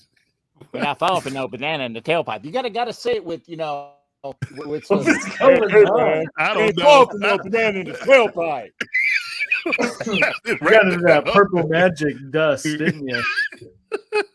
You're talking about bananas and tailpipes. Purple microdots. Okay, come on. Oh man. Well, you knew what I meant, didn't you? Yeah, you did. Yeah, I knew what you meant. I'm old. Let me ask my question before you two get at each other's throat. Are you concerned about your offense, Rich, at this point in the season? I wanted to ask that too. So yes. Okay. So what do you think the answer is? More Saubert. More Saubert. Less R&B, more Saubert. I got it. I got it. So there was an SNL skit that said more cowbell, right? Oh, yeah. My answer is more Saubert. Man, right. Get that up and send it to him. I think and it's really and truly that simple. Saubert is easily the best tight end right now on our roster. He's like the only tight end. Everybody else is hurt. He is so good, and it's so hilarious because we signed him on like a 1-year deal to say like please come back, and he came back, and he's easily the best tight end on our roster. You literally just need to ring that bell every game. Mm. And you for example, in the last game, you saw Saubert with like a 25-yard catch and run. I thought of you immediately when I saw that bastard get that. And I'm saying, okay, so let's be honest here. The dude just killed them. Literally killed them. No offense. The Raiders defense looked like they were amateurs compared to him. And I'm not trying to be, belittling of any sort. Oh, Rich, one play, actually, maybe 2 or 3. He had about 3 catches. But when did they use him though?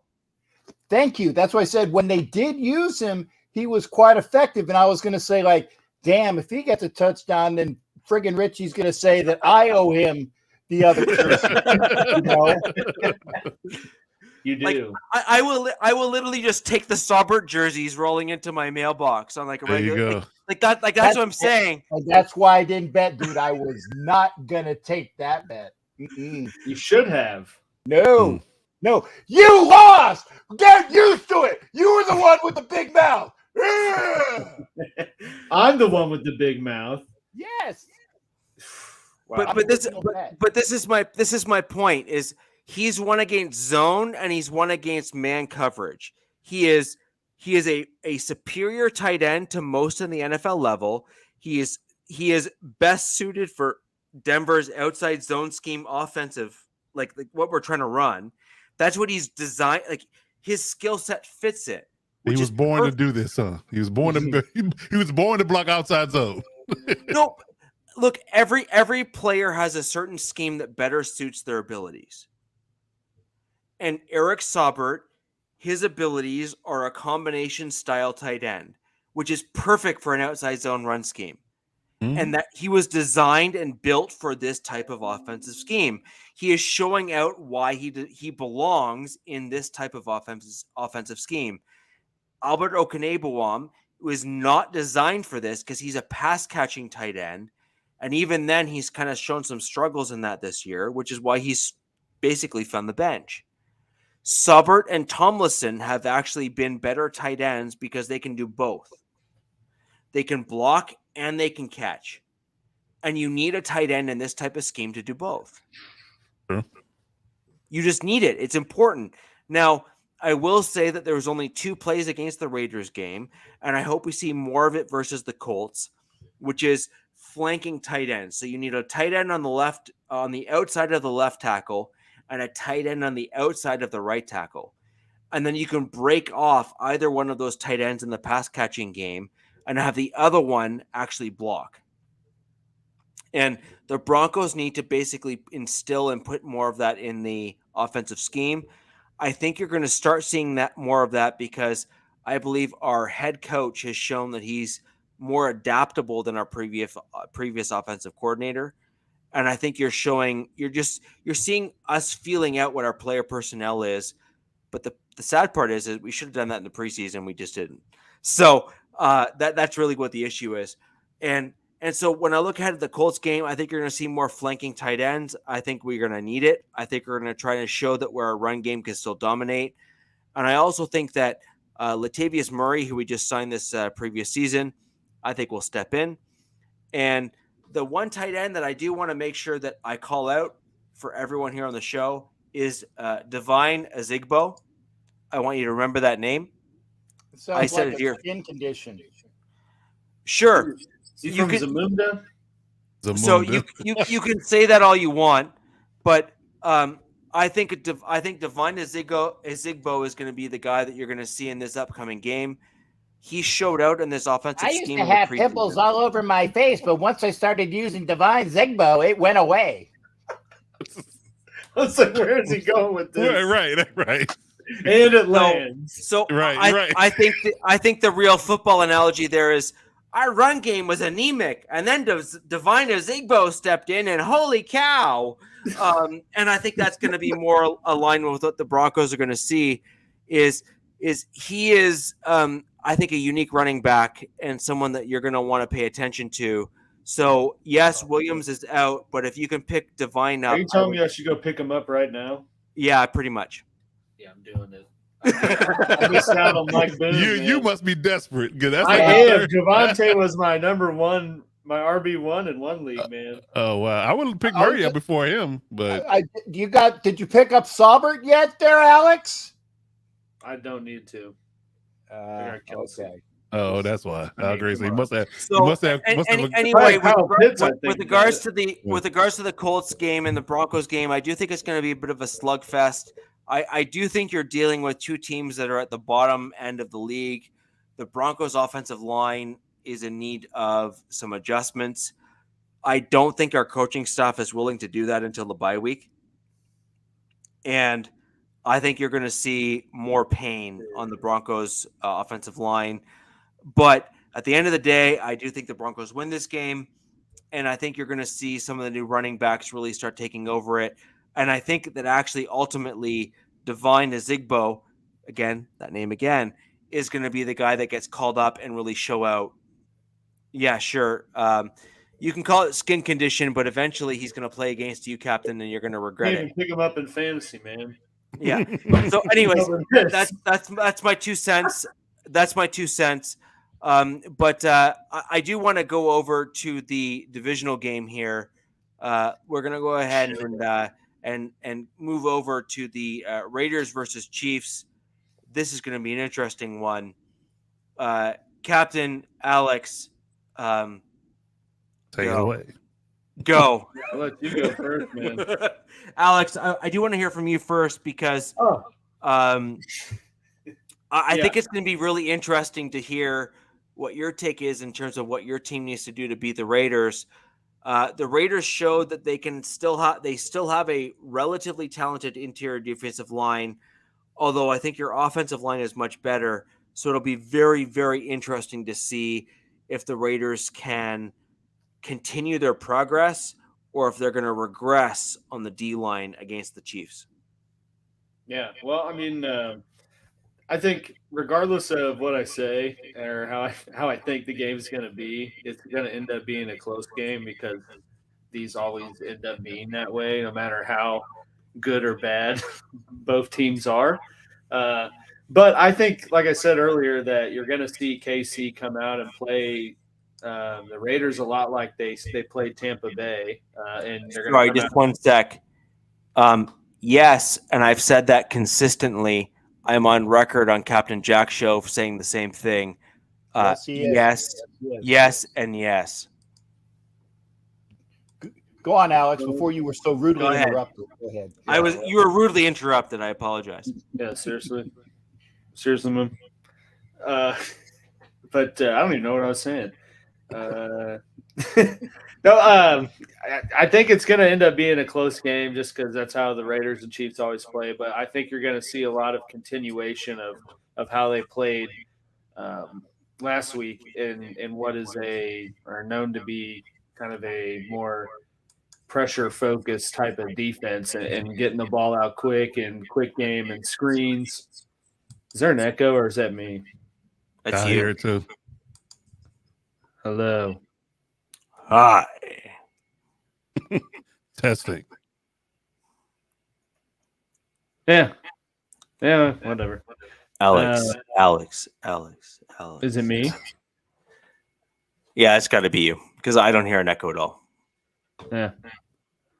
And I turned off my big speakers just to make sure that we weren't picking it up into the microphone. So I definitely allay all fears. Well, I'll just call him. Just say it was me then. Whatever. But you're gonna see KC do a lot of what they did. I don't think that they will give up too much pressure to the Raider line.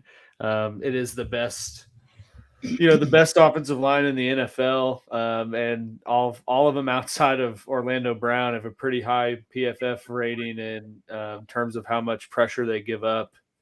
Orlando Brown's kind of been the it's you, bud. Well, my echo's gone. Nice. Okay. So compared to some of the other fronts that they've played, and how they played them and sort of the blueprint they have with that now, I think you'll see them do the same stuff against the Raiders, and it will minimize the amount of pressure that they get compared to what they've got here in the past couple weeks.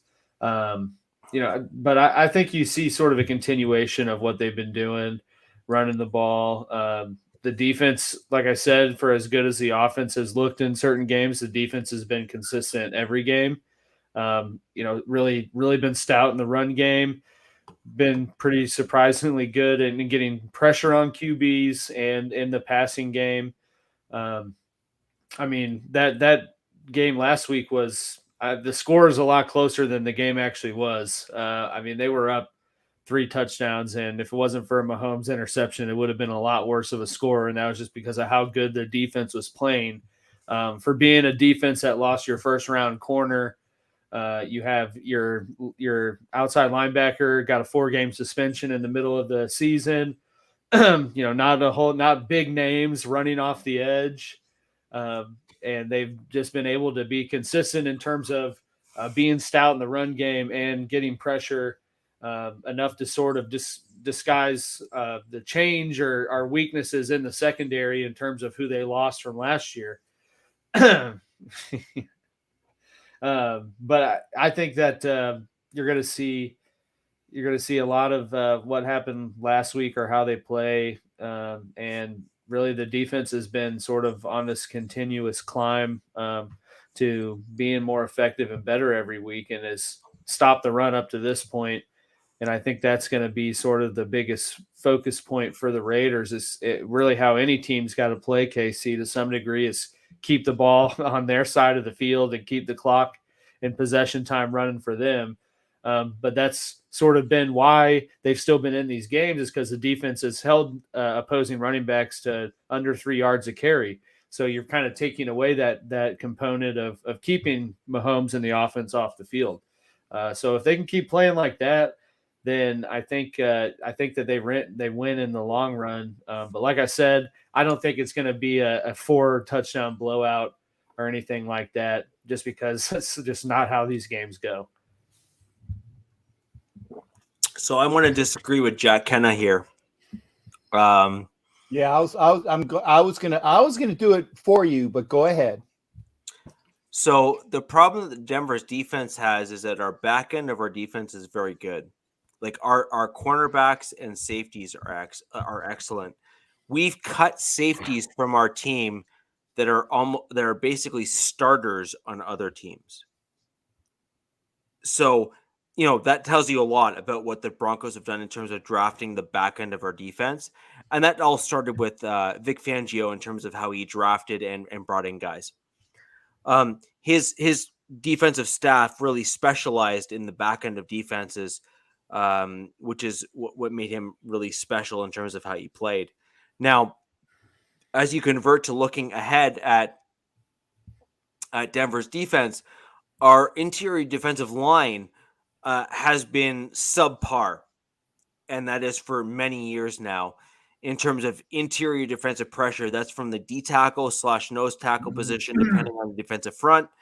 And that also includes the defensive ends, which the Broncos really haven't had elite defensive ends since the Super Bowl 50 defense, where we had Derek Wolfe and Malik Jackson both on the Denver Broncos team. So sadly, I disagree. And frankly, yeah. I'd love honestly, to agree. the Broncos defense is probably better on paper when you look at who's on the roster. But analytically, the Chiefs has been the best run defense this year. I know they're ranked a little lower in passing, as Alfredo pointed out, but at the same time, when you're winning games and forcing teams to pass, it's going to diminish your success on defending passes. But in a contract year too, you saw Chris Jones overtake who's now the number one effective pass rush winner over Aaron Donald in terms of D tackle. So they've really just been getting kind of consistent pressure in every game, and that's been, like I said, how you've seen them stay in games even when the offense hasn't been good. I mean, the first week offense was good, second week not so much, but then you saw the defense step up when it needed to against the Chargers and kept them in the game, and they ended up winning. So I think really the defense has kind of lost the praise it's deserved up to this point because of some of the stuff Mahomes has done on offense. But the defense, in my opinion, has been why the Chiefs are able to sort of keep the same trajectory that they were at in years past while completely revamping their offense. I would say that the Chiefs' offense or their defense is actually better or tick better because of your offense. I think because your offense is such high powered and you score at such a high rate that make teams, as I alluded to earlier, make teams one dimensional, trying to keep pace. Yeah. So the idea of being a balanced team and a run heavy team, it goes out the window because you have to get back in the game quickly. True. So like Tampa, I think they threw 25 straight passes, and for that, they didn't have a carry in the second half. At my point, exactly, and that's the MO of most games when the offense is clicking. So I think that you're a tick better from a numbers perspective because of your offense. I think your offense makes your defense just that bit better. Mm-hmm. Well, the offense makes the defense better because a lot of teams are playing behind because the Chiefs' offense is able to score so quickly. One dimensional. But at the end of the day, I think what the issue here is that the Chiefs' defense is built on the interior, and the back end is not as great as it once was. And interior defensive line play is so much more important in today's NFL than it was in the past. And the reason why I say that is because what used to happen is that the quarterback used to He's chuck it up. not going to do that, Jack, but you can think about it. What used to happen in the NFL level was the quarterbacks used to chuck it up to an elite wide receiver, and the wide receiver would then go up against a cornerback and then catch the ball because they were better than the cornerback. That's not what happens anymore. Now teams are reliant on a quarterback throwing the ball in the right spot against a cornerback on the other side.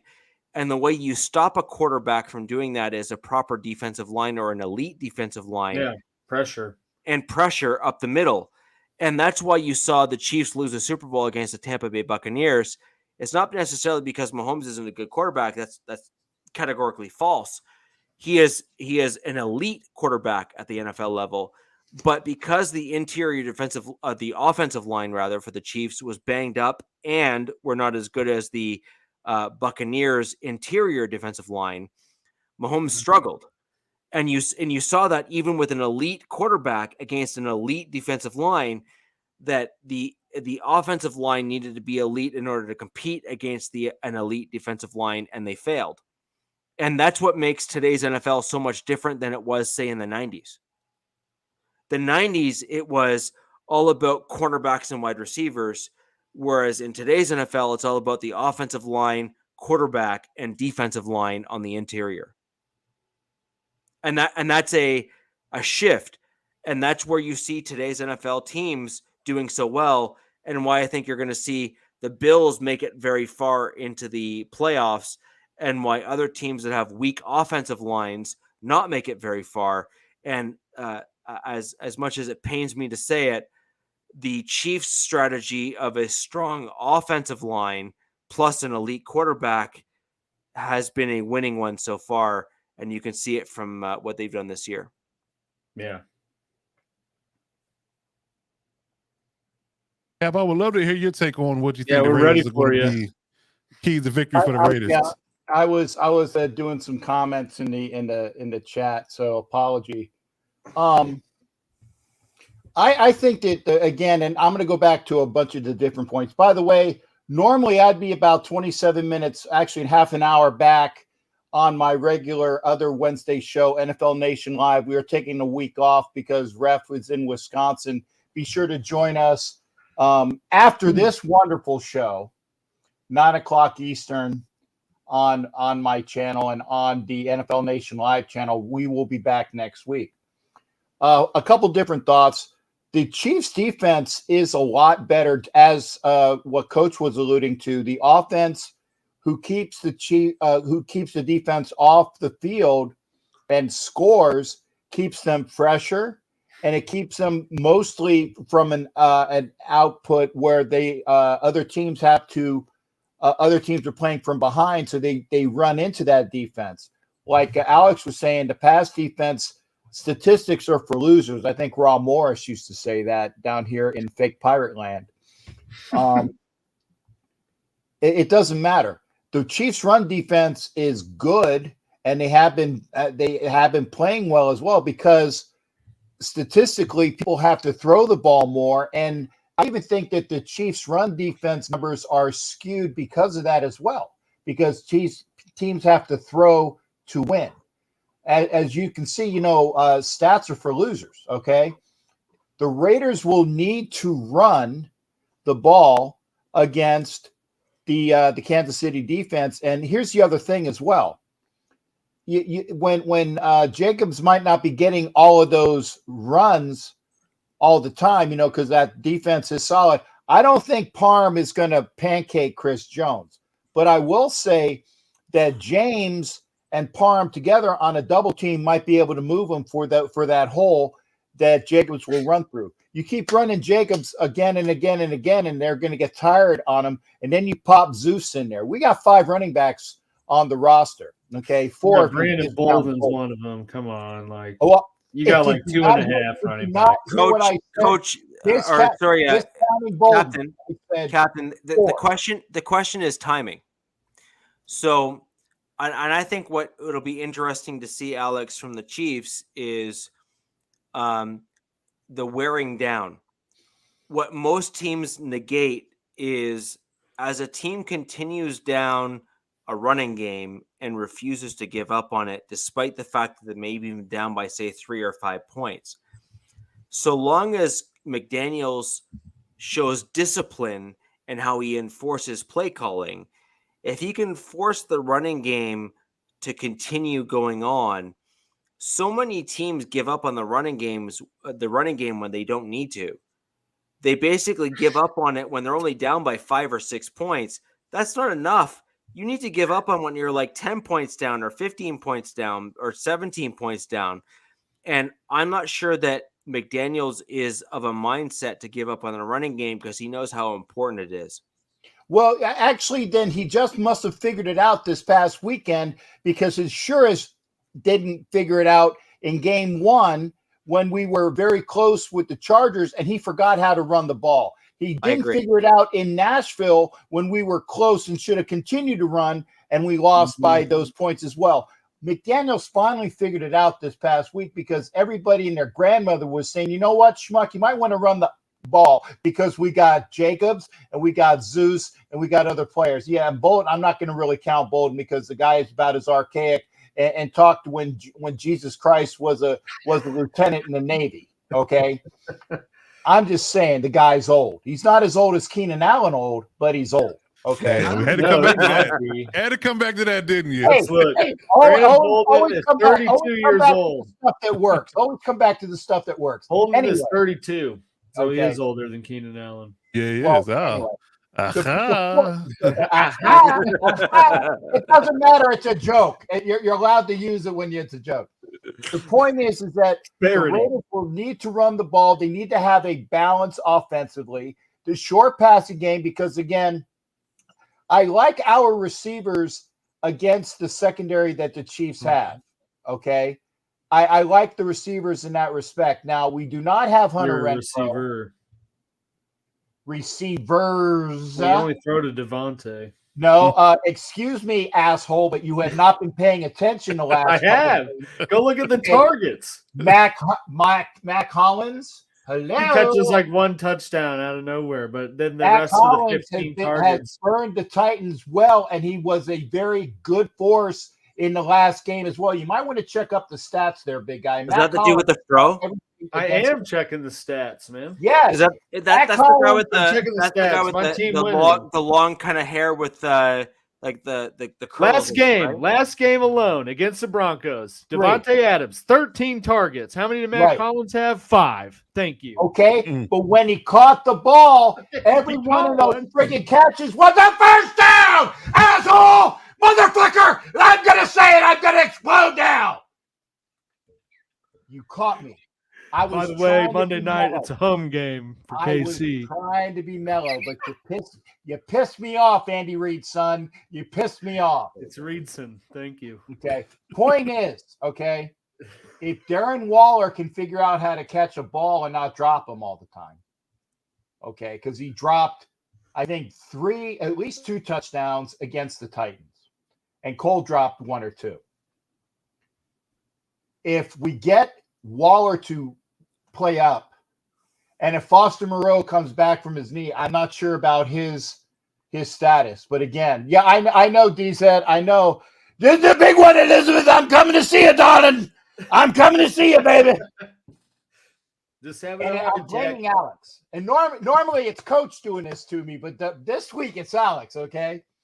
As long as the Raiders' offense remains, like I said, consistent and balanced, they run and they don't get away from the running game while it's close, they will be in the game. if Kansas City is up by double digits and more, the game is gone.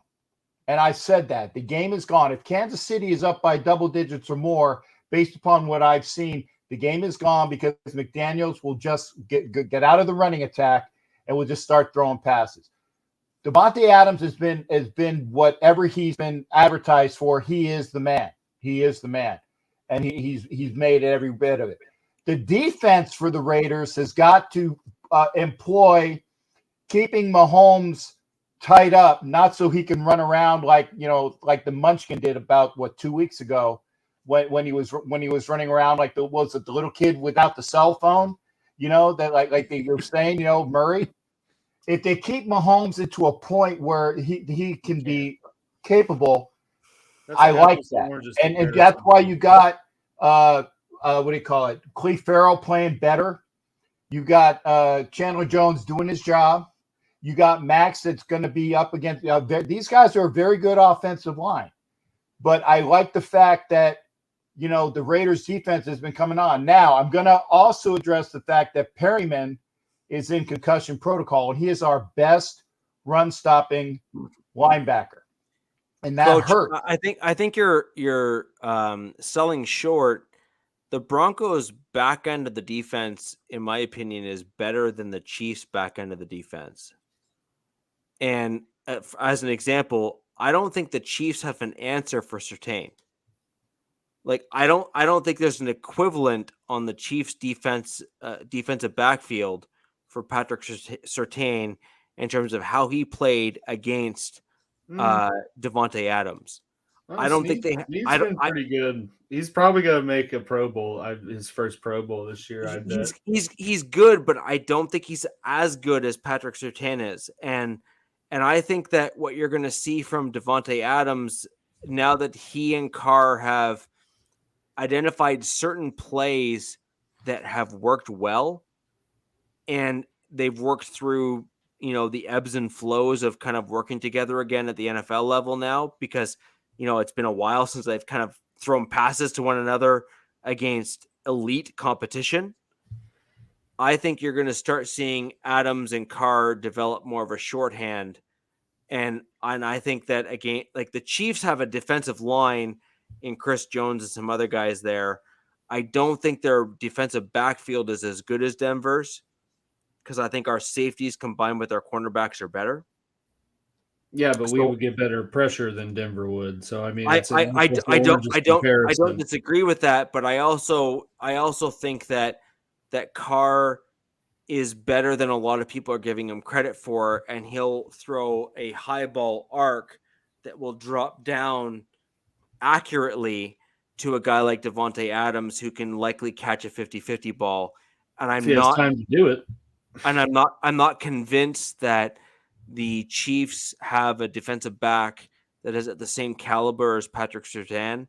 I'm also not convinced that even our backup, Caden Stearns, and a guy. No. Those guys are not better than Snead. Yeah, they are. No. Yeah, they are. Absolutely not. I think Denver's defensive backfield is better than KC's. And I think maybe that collectively, but those guys that play behind Surtain are not better than L'Jarius Sneed. So, but you're talking about a collective group, and my point is that in order to stop a guy like Davante Adams on multiple plays, Denver employed multiple coverage packages to stop him from scoring big plays, and I don't think that the Chiefs are at a level of Denver's backfield. So on the plays where you saw double teams that stopped Adams from winning, I don't think the Chiefs have the players to do it. And that's my point. And Carr is a much better quarterback than people are giving him credit for. I'm sorry, it's a fact. And I didn't say any of that, though. And as he's developing a better and better shorthand with a player like Davante Adams that he already has a chemistry with, and is clearly dialing that up as the games are going on this season, which was what you're seeing now. Mm-hmm. I think you're going to see a better outcome from a single receiver. Now, do I think that's the sole reason? No. Do I think the Chiefs can keep them off the field? Yes. But I think they're going to need to do that by running the ball like they have been this season and maybe leaning on it more. And so my point is, can the Chiefs win? You're darn straight they can. Will they win? Probably. But I didn't think you'd want to say that.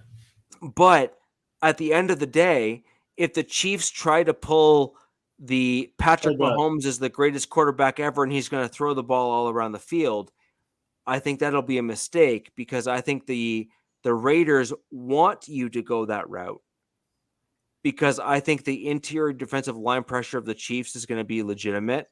And I think that's going to be something to be I don't think that's the route you want to go. I think the route that the Chiefs need to do to win this game is what they've done the majority of the season, which is to run the football, to slow the game down, and to adjust accordingly. Because the players that are on the Chiefs now are better suited for a running game, especially against an interior defensive line of the Raiders. That's just my opinion. Yeah. Answer your question, DZ. I think he is still 50-50 call for the game. So yeah, he's still questionable. He's on my roster. You might want to just keep the ears open, I guess. But I'd imagine he's not playing. I got Brett Maher as my other one, so I'm holding the fort. Yeah. So, I mean, I honestly think that this is going to be... What tape am I not watching, Damien? You tell me. Actually, I think that's a good point. So, if we're going to start going down the whole tape route and say, what all 22 are you not watching? Let's put the comments in the chat and let's let us all know what we're missing and what we're not. Captain didn't even say anything yet. No, because I was fucking cut off. Sorry. I had to let that one fly because it was true, So we are getting near the end of our show. I don't want to necessarily go a whole ton longer than this, guys, simply because we are already well over 2 hours at this point, and I want to make sure that we capture all of you who are joining us. After the show, I would like to see a whole ton of comments left. What do you think the Raiders need to do to beat the Chiefs? What do you think the Chiefs need to do to beat the Raiders? What do you think Alex missed in his commentary? And what do you think Captain wasn't able to get in his commentary? Thank you. I appreciate that. That the Raiders need to do to beat the Chiefs. I have a few ideas myself, but I'm going to leave that to all of you to leave in your comments. Fuck you, bolt up, baby. Fuck you. Hey. Let's simmer down. Calm down. Simmer down. And ladies and gentlemen, this is the Wild Wild West podcast, where we go all around the AFC West. We talk about all four teams, what we need to do, where we're at, how we're doing, etc., etc. And this is going to be one pivotal week, in my opinion, for the AFC West, because depending on where this week lands, I think is going to put each of our teams in a much different position going forward. Our bye weeks are all coming up, which means that we are going to be in critical games depending on where we land on the upcoming basis here. So, ladies and gentlemen, bolt up, baby, and everyone else who has joined us today. I appreciate that, Captain. The Gargler fan. There you go. There's a double for you, Coach. The finger up your nose and the Gargler fan. I mean, according to the chat, that's. Hold up, Jonathan Taylor not playing tomorrow, but in the chat. Let's go. How about that? We made it. We made it. Ladies and gentlemen, this is the Wild West podcast. Thank you very much for joining us tonight. Comments down below in each of our videos. We greatly appreciate it. Like and subscribe to each of our channels. And the Wild Wild West podcast does have our own Twitter handle at Wild Wild West Pod on Twitter. Go ahead and search us out. We do post regularly. And if you have any comments for either of us All of our handles are typically below here, our names on the podcast. Reach out to either one of us. We are happy to contact you and comment back. And guys, until next Wednesday at 7:30 Eastern Standard Time, where the West Side is the best side, we will see you next week. Yeah, you bastard!